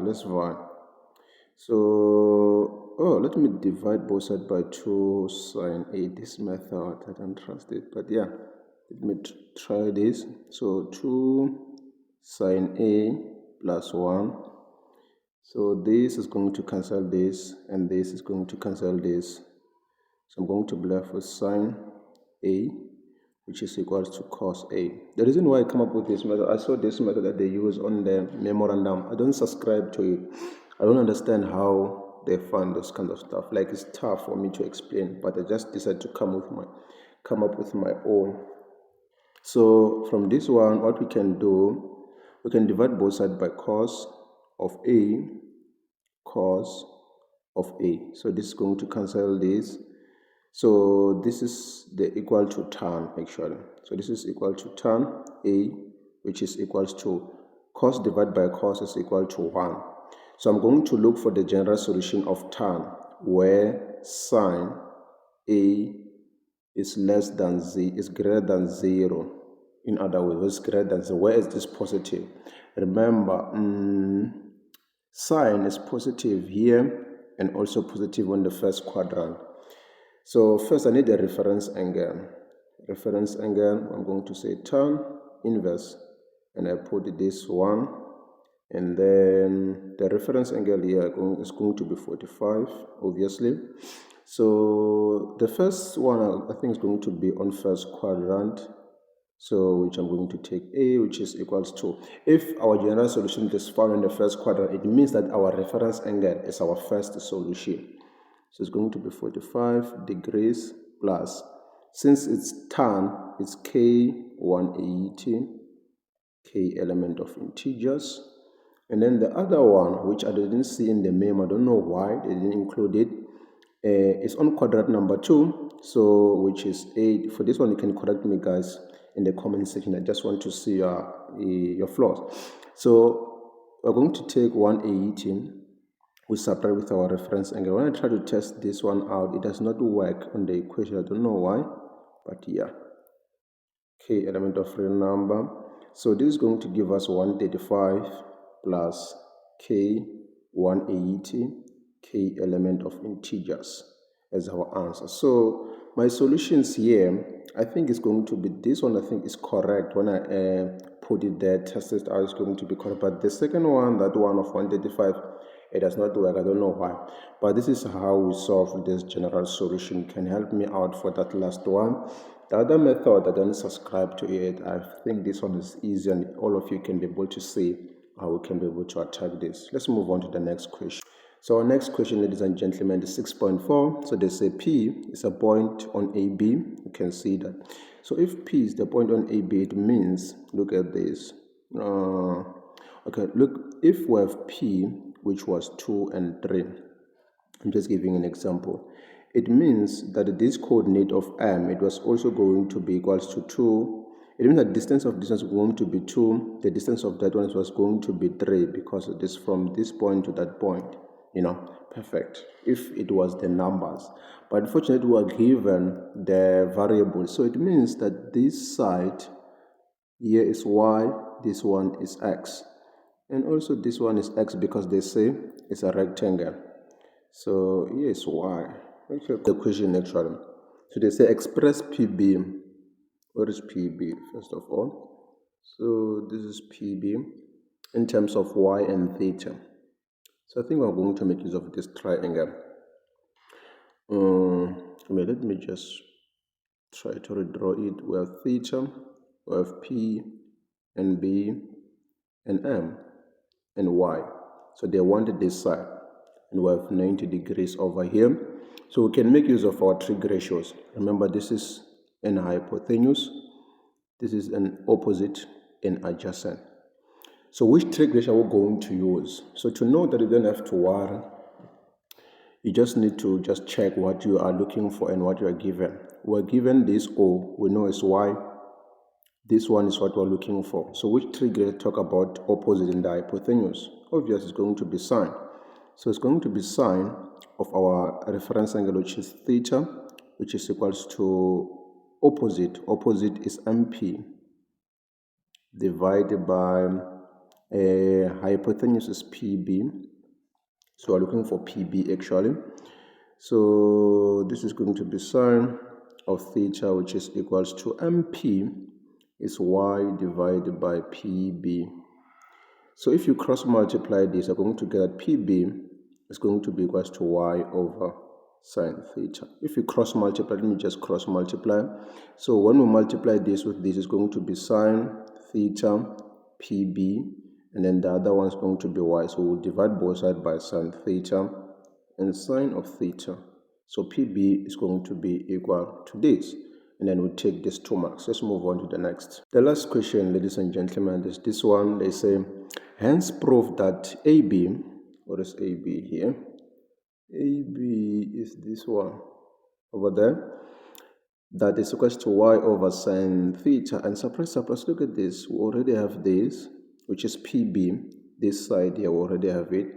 So they want AB, which is this long side, that is equals to this plus this one that is there.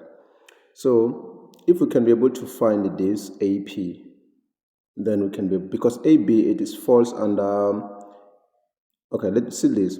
AB, on AB we have PB, but if we can be able to also find this AP, what is equal to, then we can be able to like pull up something out there. So how can we find AP? So if you pay close attention here, this is a rectangle. It means that this side here is 90, and also this is 90. Also this one is going to be 90. So in other words here, let me just start with, it means that ANP, which is ANP, I'm talking about this angle here, is equal to 90 degrees. Why? Because of sum of angles in a straight line. Sum of angles on a straight line. Just like that.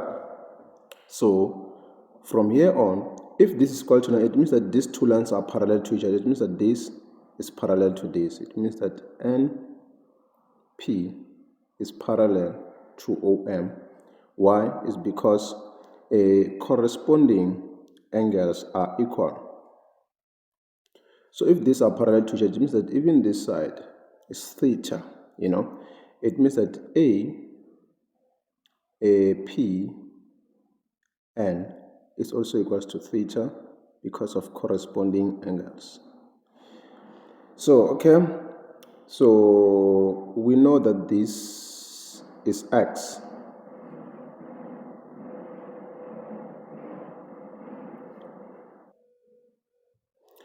It also means that even this one is going to be X because as a rectangle, it has two sides that are equal, So look at this, gentlemen. Let me try to use this other pen. Look at this triangle. We have this side, which is the adjacent, and we are looking for AP, which is our hypotenuse. So which trig ratio that talks about, and we also have theta 90 degrees. So okay, let me just illustrate in triangle A and P. Now we're talking about that kind of a triangle. Which trig ratio talks about adjacent and the hypotenuse is going to be cos. So it's going to be cos of our reference angle, which is theta, which is going to be equals to adjacent. Adjacent is NP over hypotenuse, which is AP, what we're looking for. Even this one is going to be just like this last one. Let me just try to continue it here. So cos of theta, which is going to be equals to NP is X, and then AP is what we're looking for. And we're going to divide by 1. If you cross multiply this, guys, you're going to get that AP is equals to X divided by cos of theta. If you cross multiply this, I'm just lazy to do it. So we know that AB, since they're looking for the AB there on the question, AB, it is equal to when we add this side and also this side. When we add the PB plus AP, because they are on the same straight line. Yeah, there's no reason, but we can say on the same straight line, just like that. And then AB is going to be PB. We calculated it in our previous question. It's y over sine theta. AP is x over cos of theta, So this is what they wanted us to prove, which we take this 4 marks for free. So let's move on to the next question. Okay, so now let's move on to question 7. So question 7 carries minimum of 9 marks. So these are the 2D and 3D dimension. Let me quickly start with 7.1. So they say the quadrilateral ABCD, AD is parallel to BC. You can see that. The most important one, they say AC bisect BCD. So AC is this line over here. They say it bisects this angle. If it bisects, it means this side is Y and also this one is Y, because this one is 2Y over here. So DC is A. We can say that. What else do we need? Okay, let's just answer the questions. They say express DAC, which is DAC. So they wanted this angle over there, or what will be that kind of an angle. So it will be equals to Y because of alternate angles, So DAC is going to be equals to Y because of the alternate angles, So what else? And then ADC, which is ADC, they're talking about that one. So since here we have Y and Y, it means that this one is going to be 180 minus this is going to be 180 minus 2Y by using the sum of angles in a triangle. So ADC is going to be 180 minus 2Y. Why? Sum of angles on a triangle, just like that. So 7.2, they say show that AC, okay, so what is AC? AC is this one, is equals to A sine 2Y and sine divided by sine Y. So here we need to use the sine rule actually, because the side that is angle that is facing AC is this one. We do have it. And then what else do we have? We have A here, which is facing this side. So we can use the sine rule actually. So this is for 7.2. So the one that we're looking for, put it at the top. So AC divided by sine that is facing, which is, I can call it D, is equal to, since I take side, I have to take side, which is DC divided by sine. The angle it is facing A1, just like that. So AC is what I'm looking for. What I like to do is to just simplify this before. Okay, but let me just do it. So okay, let me just continue it over here.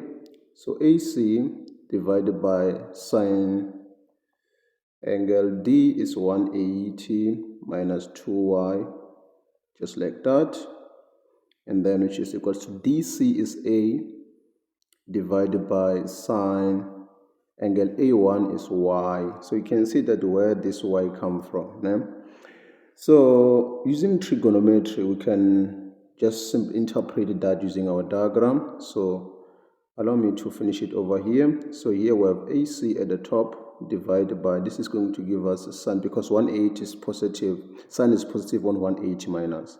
So 2Y is going to be over there, A over sine Y.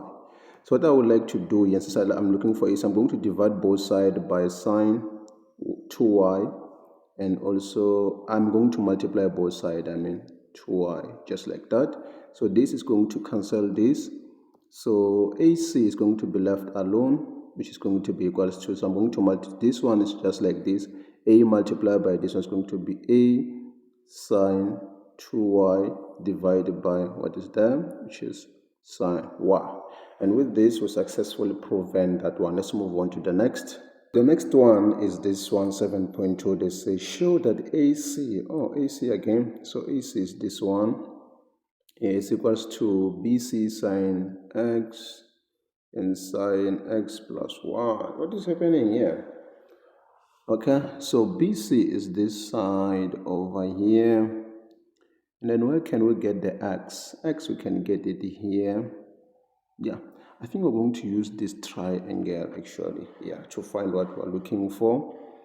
So to achieve BC, we need to have this angle in order for us to use the sine rule, because obviously we're going to use the sine rule here. We need to have angle A1, A2, I mean. So angle A2, how can we find it? We have X here and then Y. Okay, A2 can find it by using the sum of angles in the triangle. It's going to be equals to 180 minus X minus Y. This is a sum of angles on a triangle, just like that. Okay, let's just put this in a way that is going to make us use trigonometry. 80, let's just take out the common factor between these numbers over here. Negative X plus Y. So that when we multiply this and multiply, it's going to bring us back over there. The reason why we do this is because we want to interpret this when we put cos and sine while we're using the sine rule. So in other words, this is 180 minus X plus Y, that kind of angle over there. So AC that we're looking for, okay, let's just use the sine rule. AC is going to be divided by the angle it is facing, which is angle B. So sine B is going to be equals to, and since they're looking for BC, let's just put the BC at the top over angle A2, sine angle A2, just like that. So yeah, let's just substitute and see what we'll get here.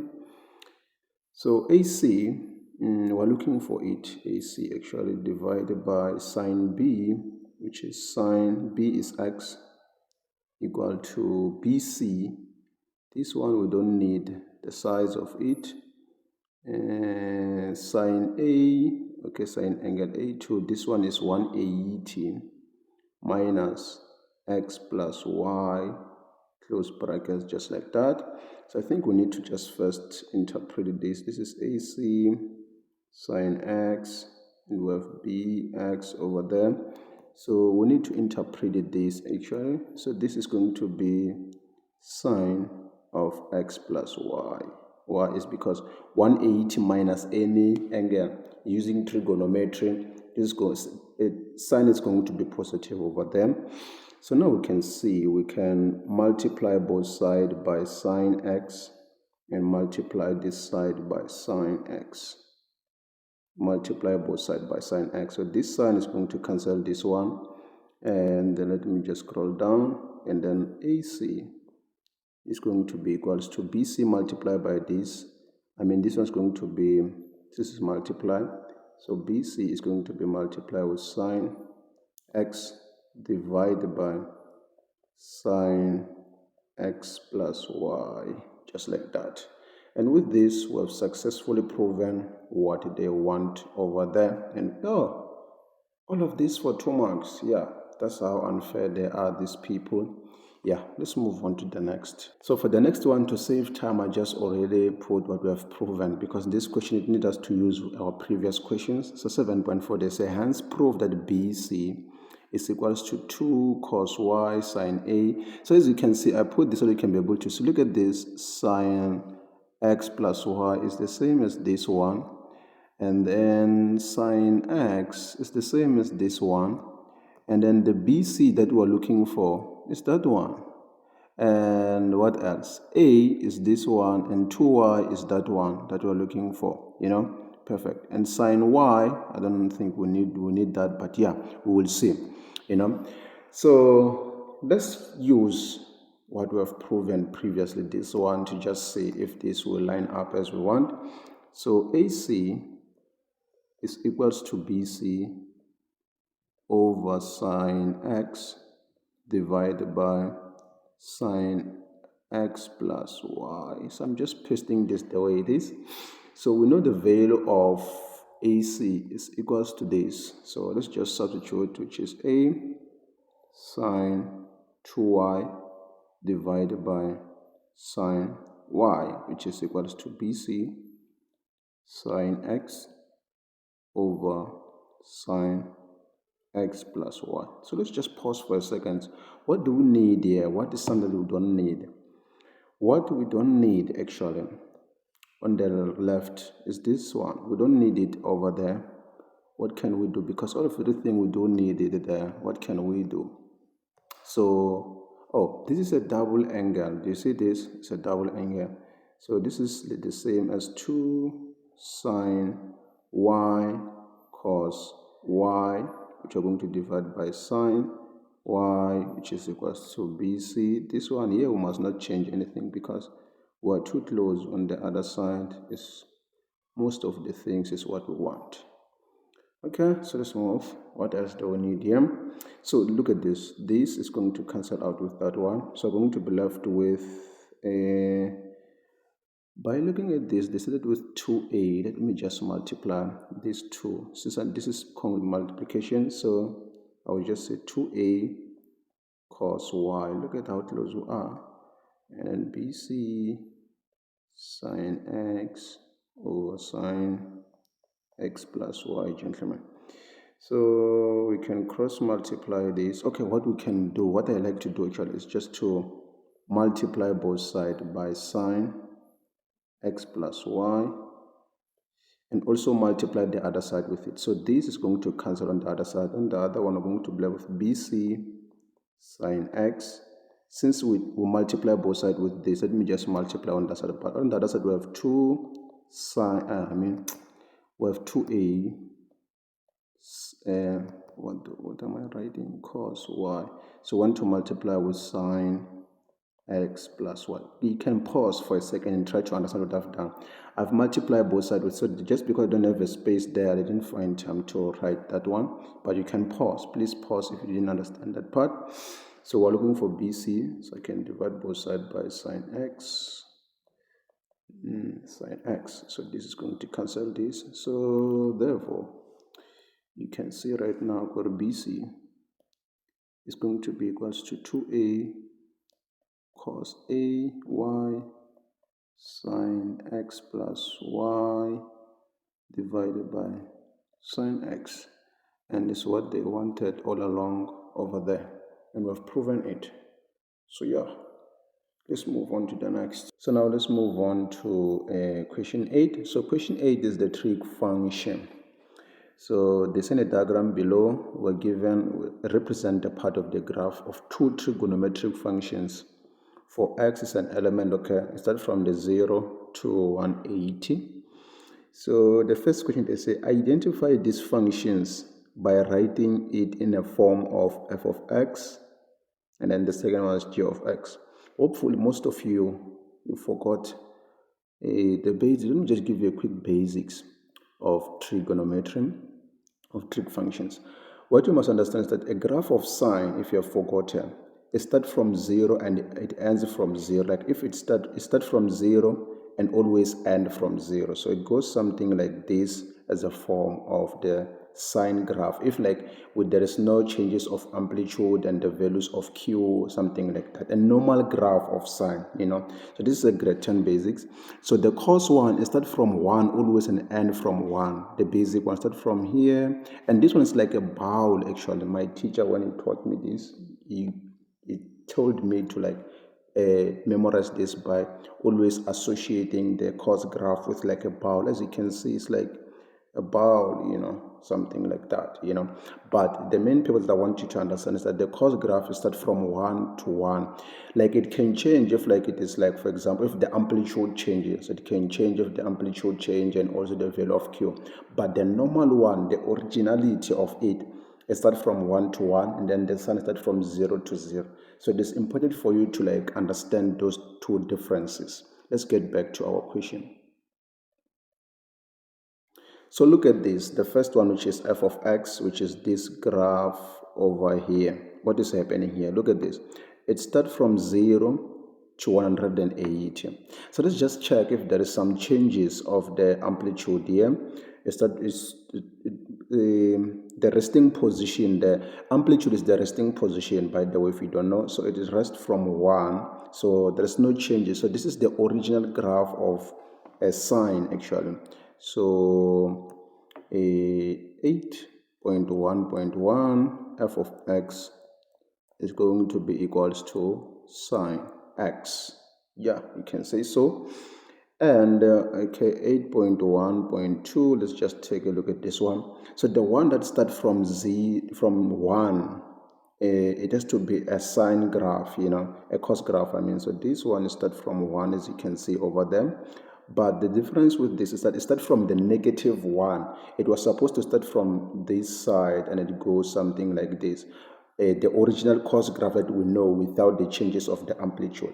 But this one, there's changes of the amplitude. Instead of +1, it starts from the -1. So this is going to be g of x, which is equals to negative what cos of x, because there's no changes of the resting position. It rests from this one there, so we can assume like it rests from, like, there is the original graph, but this one just starts from the negative side. So 8.2, they say write down the range of g. So the range is how far the graph exists on the y-axis. So focus on the y-axis.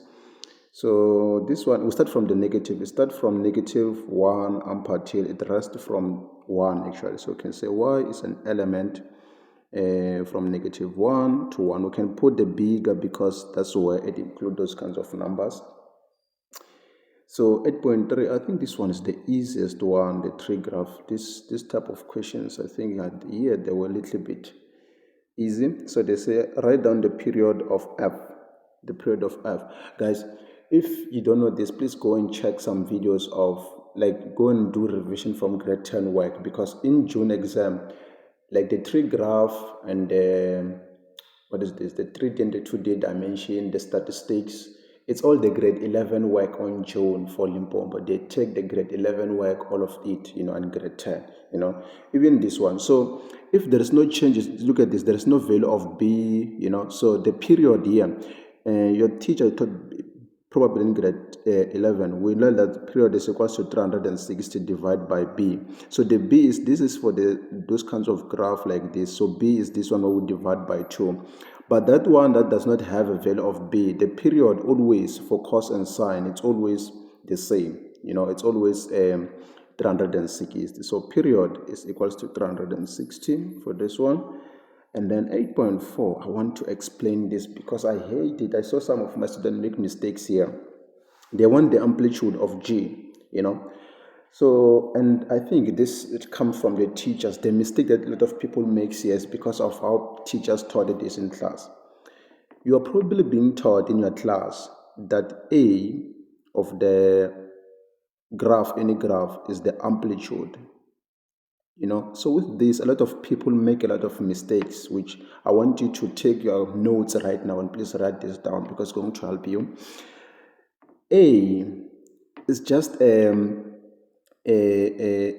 it determines the shape actually. Let me just put it like this. It determines the shape because if A is negative or positive, that's where we start to see like where our graphs start from the negative or the positive. In other words, it determines the shape of the graph. However, the amplitude, guys, look at this difference. This is the resting position of the graph. That's where the graph rests. So the resting position, I want to clarify this. The amplitude, it will never be a negative. Bear that in mind. This is very, very important. Amplitude will never be negative. But it can be negative because it represents the shape of the graph. Please try to replay there and try to make sure. The reason why I say that this is a common misconception that teachers do is because when they tell you that A is the amplitude, you always assume if A is equals to -2, even my amplitude is -2. No, the amplitude, it can never be negative. So always, guys, keep that in mind. So our A on the graph of G is -1, as you can see there. But our A here, our amplitude, since we are looking for the amplitude, not the value of A, is going to be equals to 1, not negative. Yeah? Good. So going to this one, They want the values of x where g of x. So let me just also demonstrate this. This one's a level 4 question. So this kind of notation, if you have watched that kind of a video for paper 1, we're having the same notation on the, it was cubic function. If you go to paper 1, the video that I made for Limpopo June paper 1, go to the functions, that you'll find a similar question just like this. It's a little bit the same. So what we'll discuss there, we say that when it is like this, so here we have g of x multiplied by f prime of x, which does to be less than 0. So here they want the values of x where the graph of g and the gradient, this f prime, it means gradient, where the graph of g and the gradient of f, they have what? They have different signs, because if this one is positive and this one is negative, we're going to get what? The negative. If this one is negative or positive, we're going to get negative. So in order for us to achieve less than 0, which is negative, we have to have different signs always. So we want the values of x where these two graphs have what? Have different signs. Not two graphs, I mean where the graph of g and the gradient of f of x, it has what? It has those kind of, it has different signs. How can we find that one? So we need to first sort out the g, So to the curve of f, our gradient is going to be something like this, and it's going to change over there, you see? Yeah, I just wanted to demonstrate this one over there. It goes something like that, but it starts to change at 9. So where it starts to change, we're going to just draw a vertical line. So this is going to be x, which is 19. And then remember, this one at the ends, guys, it's not like the functions. This one at the ends, it does not go to infinity. It ends here. A lot of people make mistakes. It ends to 180 and x, which is 0 over there, So we need to interpret using this, Perfect. So the red one that I've drawn here, I just want to illustrate the gradient of f, because they are not looking for the graph of f. They're not talking about the graph of f here. They're talking about the gradient of f, But for g, they're talking about the graph actually. But once you see the prime, they're talking about the gradient. So where is the graph of, okay, let me just also write this. The graph of f, the gradient of it between 0 and 90, you can see that it is positive. It has a positive gradient. Here it has a negative gradient. I'm talking about this one over here, However, look at this. G between 0 and 90, it is on the negative side. Now we're interpreting the graph, not the gradient. Please separate that and try to pause if you don't understand some part. So we're looking for the graph on G. So graph of G is negative over here, and then on this side it is positive. So as you can see, if you can pay close attention, my dear children, look at this. Let me use the green, We want where this and this, they have what? Different signs. And you can see that here and here, they have different signs. And also on this part, they have different signs. So how do we say this? We're going to just say our first values are between, so this is x, between 0 and 90. This is the first value of x. Or the second one are between 90, let's put x here, and then 180. Bear in mind, look at this. Just because this 90 is being shared both sides, this does not mean correct x is 90 is included. This one we don't include this 90. So x, you have to also include this. X cannot be equals to 90 because we want less than here, not equal to, less than only, So these are the values of x where the graph of g and the gradient of f, they have different signs. Yeah, so this is it for this 8 marks. Let's move on to the next. So now let's move on to question 9. So now we're studying Euclidean geometry. This is one of my favorite, guys. So if you're getting level 5, 6, 7 in mathematics, guys, I recommend you to, in your June exam, please start with Euclidean, because it requires you to have fresh memory. And if you start with it, you're halfway there to get 100. So, but if you are someone who's getting level 3, 2, 1, then you can start with whatever you're comfortable on. That's kind of a strategy that I just recommend because I've been using it during my high school journey. So they say AE is a tangent to a circle. O at D, AC is a straight line. B, D, okay, that one. So I think the important part is the tangent that we're given here, and then the center over here. And then they say B1 is 51, so this is 57, not 51, I mean 57 degrees. They want ODE. So ODE, which is O and D and E, so they're talking about this angle over here. So since we have a tangent and a radius, ODE is going to be equals to 90 degrees. Why? Because it's a tan radius. I don't know if anyone is asking himself the same question as I'm asking right now. Did they say, oh, it's the center here? Wow. Hey. They say AE is a tangent to circle O at D. I'm not used to this, guys. You can help me out there. I don't want to waste time. You can help me out. Do I have to ask? Oh, okay, cool. But I will assume good is the same. There's no way you're going to solve this without that. So this is 19. Yeah. Let me just, this is 90 over there. Yeah, you can help me out there, guys. How allowed to do this? Maybe it's the English they used here, but I don't see where they say, oh, it's the center. Okay, cool. Let me not waste time. So, okay, but I cannot shake off this feeling. Cannot like, okay, yeah. D3. Are you guys asking yourself the same question as I'm asking myself here? So they want this D3, how can I find it? So since this is a tangent, it means that this one is also equals to 57, D4. Angle D4 is equals to 57. Why? Because of tan chord. If you don't see it, we have a triangle over here, you see, and then we have a tangent. So this is equal to that one over there, perfect. So tan chord. So D3, we know that D3, look at what I'm doing, D3 plus D4 is equal to 90 degrees because ODE is, that one is 90, and then this is D3, angle D3 plus, let me just take it to the other side first, 90, I'm going to take this D4 because we already have it there, so D3 is going to be equals to 33 degrees. Guys, I'm asking myself again, is that correct? Okay, but yeah, let's move on and see. But we cannot answer these questions without having a center like that. Yeah. So C3, they want angle C2, I mean. So here's C2. How can we find C2? So if that one is the center, we have many ways here. And which one is the fastest? 9.3. I think the fastest is this one. We can tell them that this one is 90. I mean angle BDC is 90 because of angle in a semicircle. Circle over there. I'm just lazy to write the reasons. I'm too tired, guys. But who cares if you're tired? Okay, BDC is equals to 90 degrees.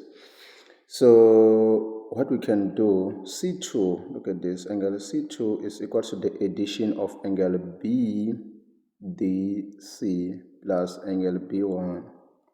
Why? This is an exterior angle of a triangle. Let me show you. Don't panic. Let me show you. We have this triangle over here. You see? So we have 90 here and we have 57. So this is an exterior angle because this is a straight line. I think when they say AC is a straight line, they wanted us to use this in papers actually. So yeah, this one is equal to the addition of this. So here we're going to just add the 90 plus 57, which is going to be equals to 147. Guys, correct me if I'm wrong, but I don't see where they say that this is a center. But yeah, let's move on. This is for 9 marks. Let's move on to. So now let's move on to question 10. So question 10 is a proof actually. There's in a diagram K, L, and M are points on the circle with center O. Prove the theorem that states that the LOM is twice LKM. So they want us to prove that this angle is twice that one. So a lot of people do it in different ways, but for me, I always use letters to solve this, and also I prove both. I don't prove one side only and conclude the rest. No, I prove both. So let me just show you how I do this. So first thing that we need here It's the construction which is important. Construction, pardon my handwriting. So we need to construct something like this, and let's name this one O1 and O2, and then K1 and K2. Let me just start K2 over there. And what I like to do, let me just let K1 be equal to X, and this one be equals to Y, just like that. That's what I would like to do. So I have to tell them what I've done here. So what I've done here, I joined OK and proceed. I didn't just join OK and left, but I extended this line further, just like that, perfect. And I also let angle K1 be equal to X and K2 be equals to Y. That's what I've done. So there is a mark for a construction. So first things first that you must understand here, let's go to the proof. I'm going to prove both sides. So you can see, since this one is the center, it means that this side is equal to this side and also this side, because these are the radius. I mean, OK is going to be equals to OM, also equals to OL, which, why? Because these are the radii. And look at this. Look at this triangle over here. What do you say if this is an isosceles triangle? We can assume that, and let me just remove this, that angle M is also equal to Y. I mean, this is going to be equals to Y. This and this are going to be equal because we have an isosceles triangle over there. So angle M is going to be equals to Y. Why? Because of angle opposite equal side. But I just want to also mention with this one, since we also have, look at this, I don't want to do it one by one, I want to do all of it same time. We also have an isosceles triangle which is KOL over there, so we can also say this one is equals to X angle L, and also angle L is equal to X. Why do we say so? Because of angle opposite equal sides, just like that, perfect. So this is X, this is Y, and then this is X. So what's next? So what next here, if you can pay close attention, angle O2 is equal to the addition of this angle and also that angle. Let me repeat that again. O2, okay, look at this. Let me take this different pen. Look at this triangle over here. It has a straight line. So this angle is equal to the addition of these two, So what I'm saying angle O2 is going to be equals to Y plus Y, which is 2Y, because of the exterior angle of a triangle. But I also want to also illustrate on the other side, this one. Angle O1, let me use the blue color of this triangle. This one is going to be equal to the addition of these two. So angle O1 is also going to be equals to 2x. Why as this is because of the exterior angle of a triangle, just like that. Will you believe when I tell you that we're done? We're done with this and we can take 5 marks. You will disagree, right? Yes, I know you will disagree, but look at this.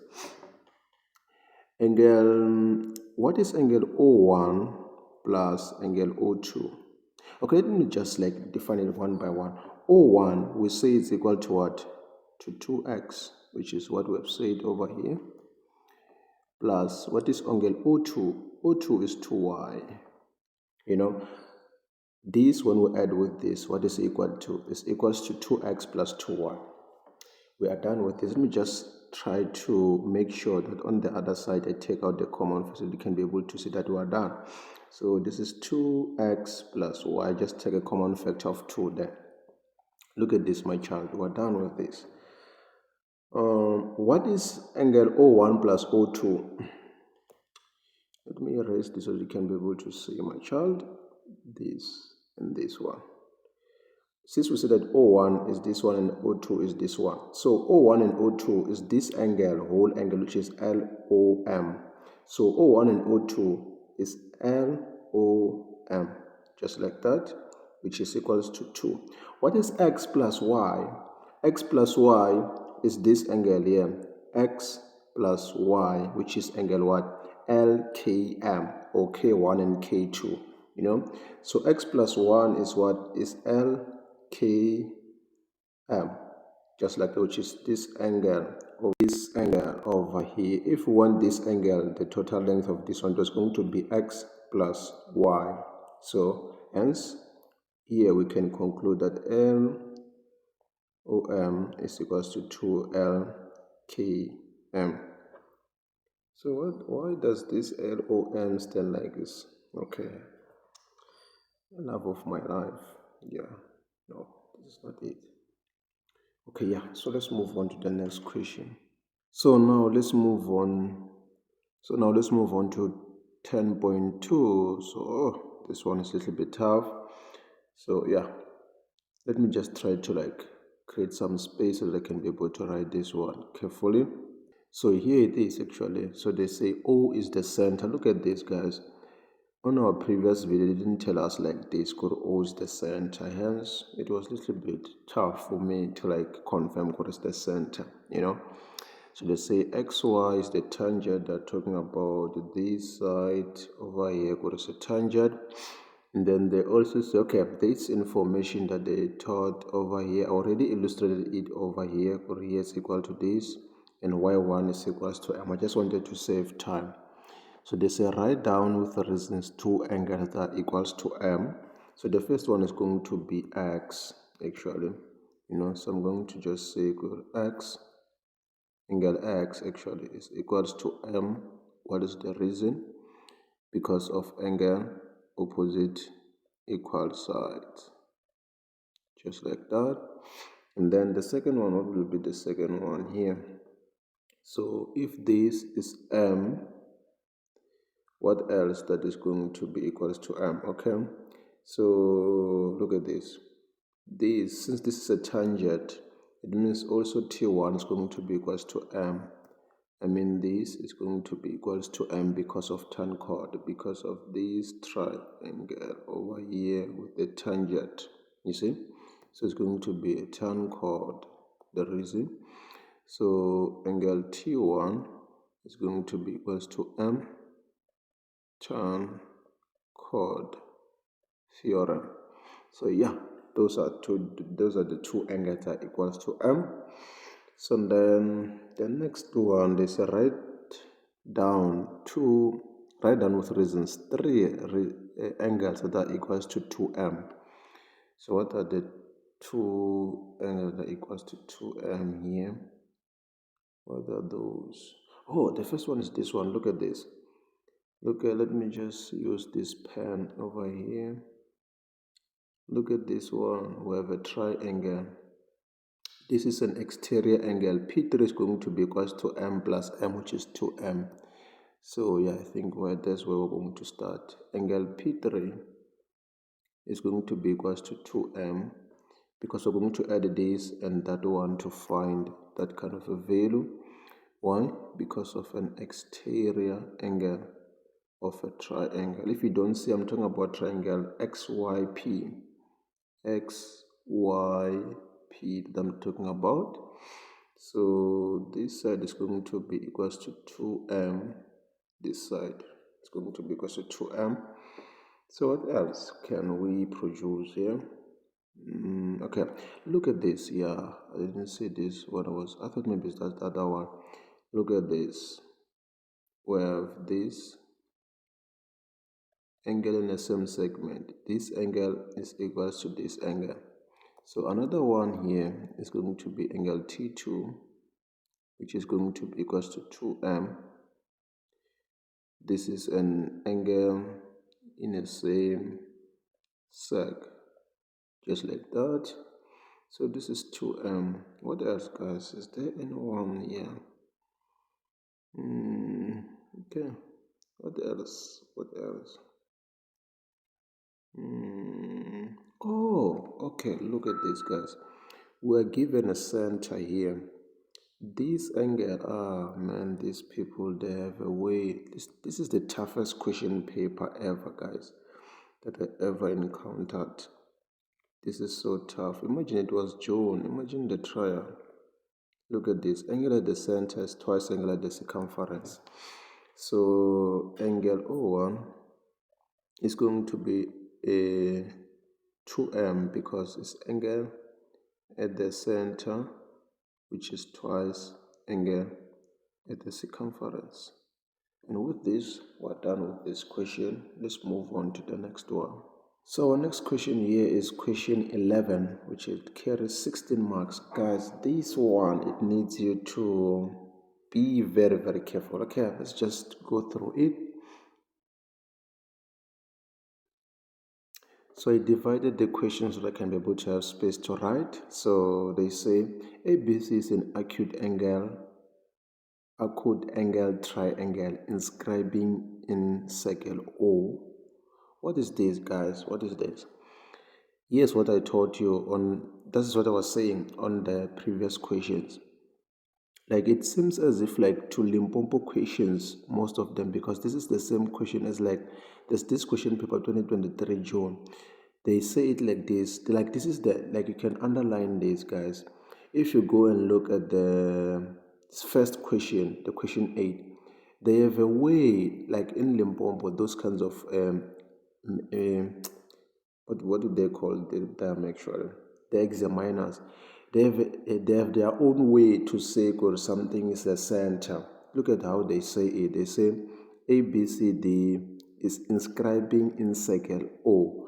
Why don't they tell us O is the center? They just want to confuse you, you know. Remember that kind of a question. They said something like they didn't specify, they just want to waste your time so that you can be able to keep on doubting. And then assuming that this question is tough, but O is the center over there. Good. So then they say CF and BE are perpendicular to BA of R. Look at this again. So they say CF, so you have to guess which side is perpendicular to which side again. So they say CF, which is this one, is perpendicular to, where is CF? So CF is this one, which they say is perpendicular to BA and CA. So it means that it is perpendicular to this side over there, you know, because there's no way out. So it means go to this side is going to be equals to 90 degrees because they are perpendicular. So this also means go to BE. Where is BE? Is this one over here? Is going to be perpendicular to CA, which is this side. Look at this. We have to fight for the certain information to be written good because we don't see anything here. So let me just try. So this, it means that this side is perpendicular to that side over there. Yeah, cool. So, and then they say CD is equals to this side. They already illustrated it over there. And then they say OA is projected. That one, there's no important information. Proof, give reasons that AFDC is a cyclic quadrilateral. So let's see which one.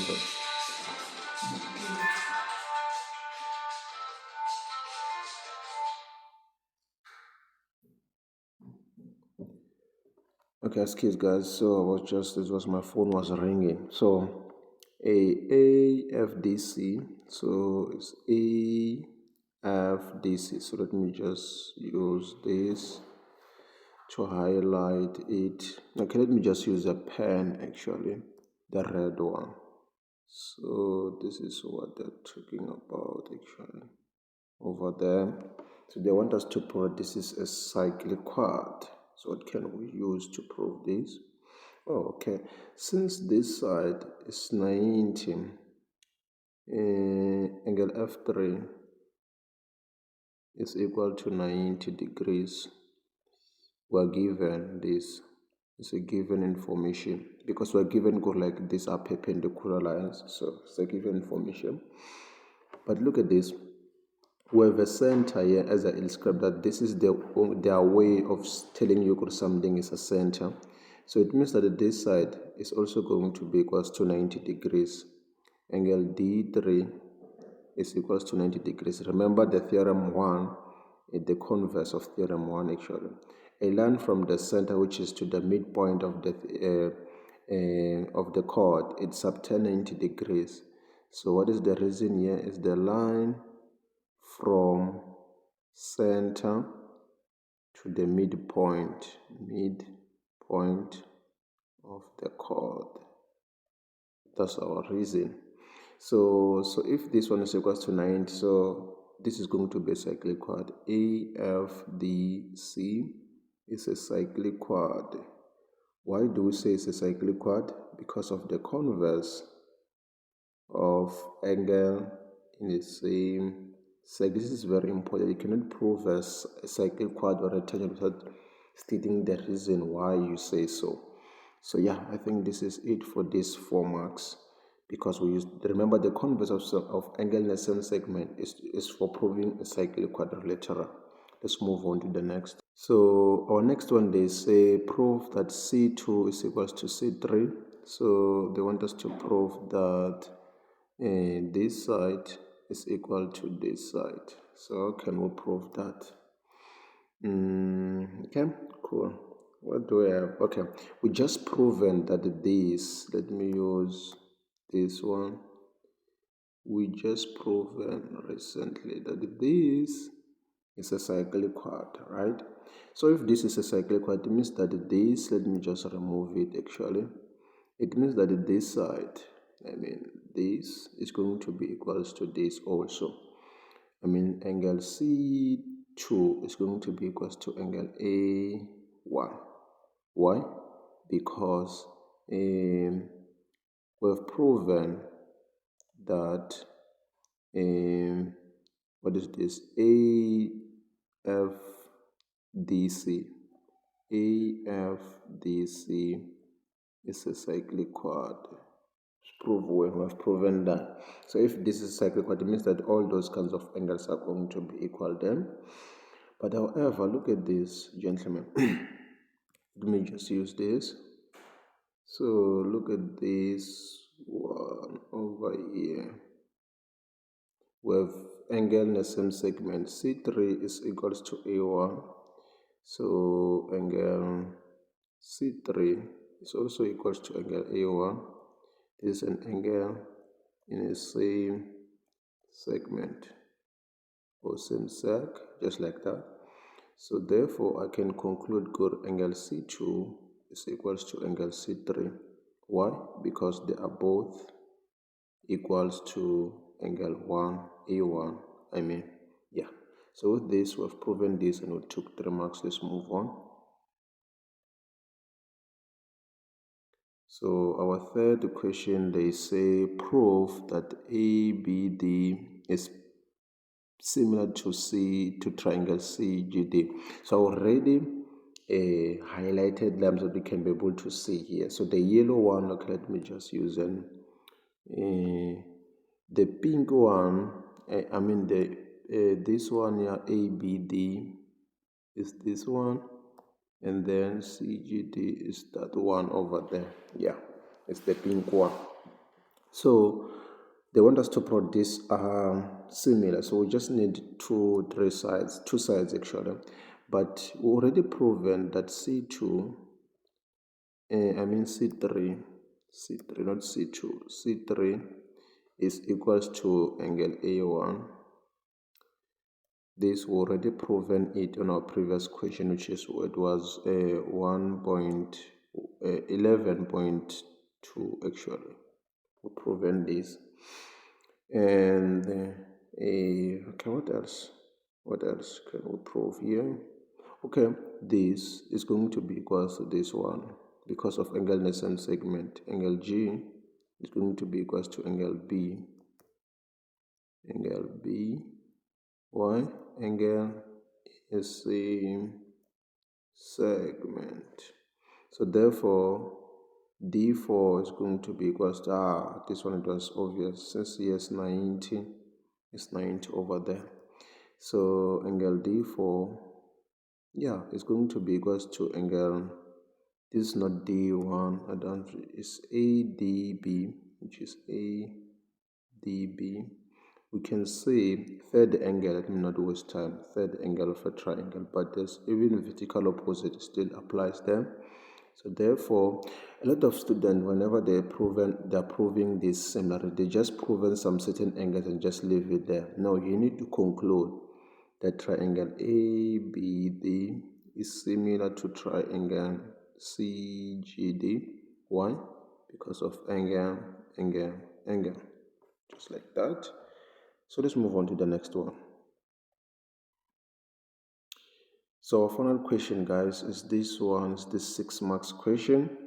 So they want us to prove, I just removed the question there, but they wanted us to prove that AB over CD is equals to BD over OD, So we just proven previously that these triangles are similar. Let's just take out the proportionality of E, the sets that are improper on this one, and see what are they. So we can say AB, we're going to match it with this one, which is CG, which is going to be equals to BD over GD, which is equals to AD over CD. Why? Because of similar triangles or similarity of triangles. So what do we need here? We need AB over CG and also BD over, how can we find this OD? We also need OD. Oh, I didn't see this. We also need OD here. How can we find OD? Okay, actually, how can OD be equals to GD? What are we given? How can this OD equals to GD? What is OD actually? OD is this side. How can OD be equals to this side? How can it be equal to this? Oh, look at this. We can make use of our, I don't know if some of you do know this, but we can look at this triangle over here. Good. We can make use of congruency of triangles. That's the only way that I say that we can be able to prove that GD is equal. Because if these two triangles are congruent to each other, it means that the remaining sides and angles are also equal. So yeah, I think we can use that one. So we need to tell them which triangle and which triangle we're going to deal with. So I think we're going to say in triangle, how can I name it? Let me just say in triangle DCO and triangle DCG. Yeah, I think so. I'm talking about the pink and the yellow one that I just highlighted there. So C2, and let me not start with, okay, but C2, guys, C2 is equals to C3. We already proven it this in 11.2. We proven it. Okay, D4 is equals to 90, guys, this one.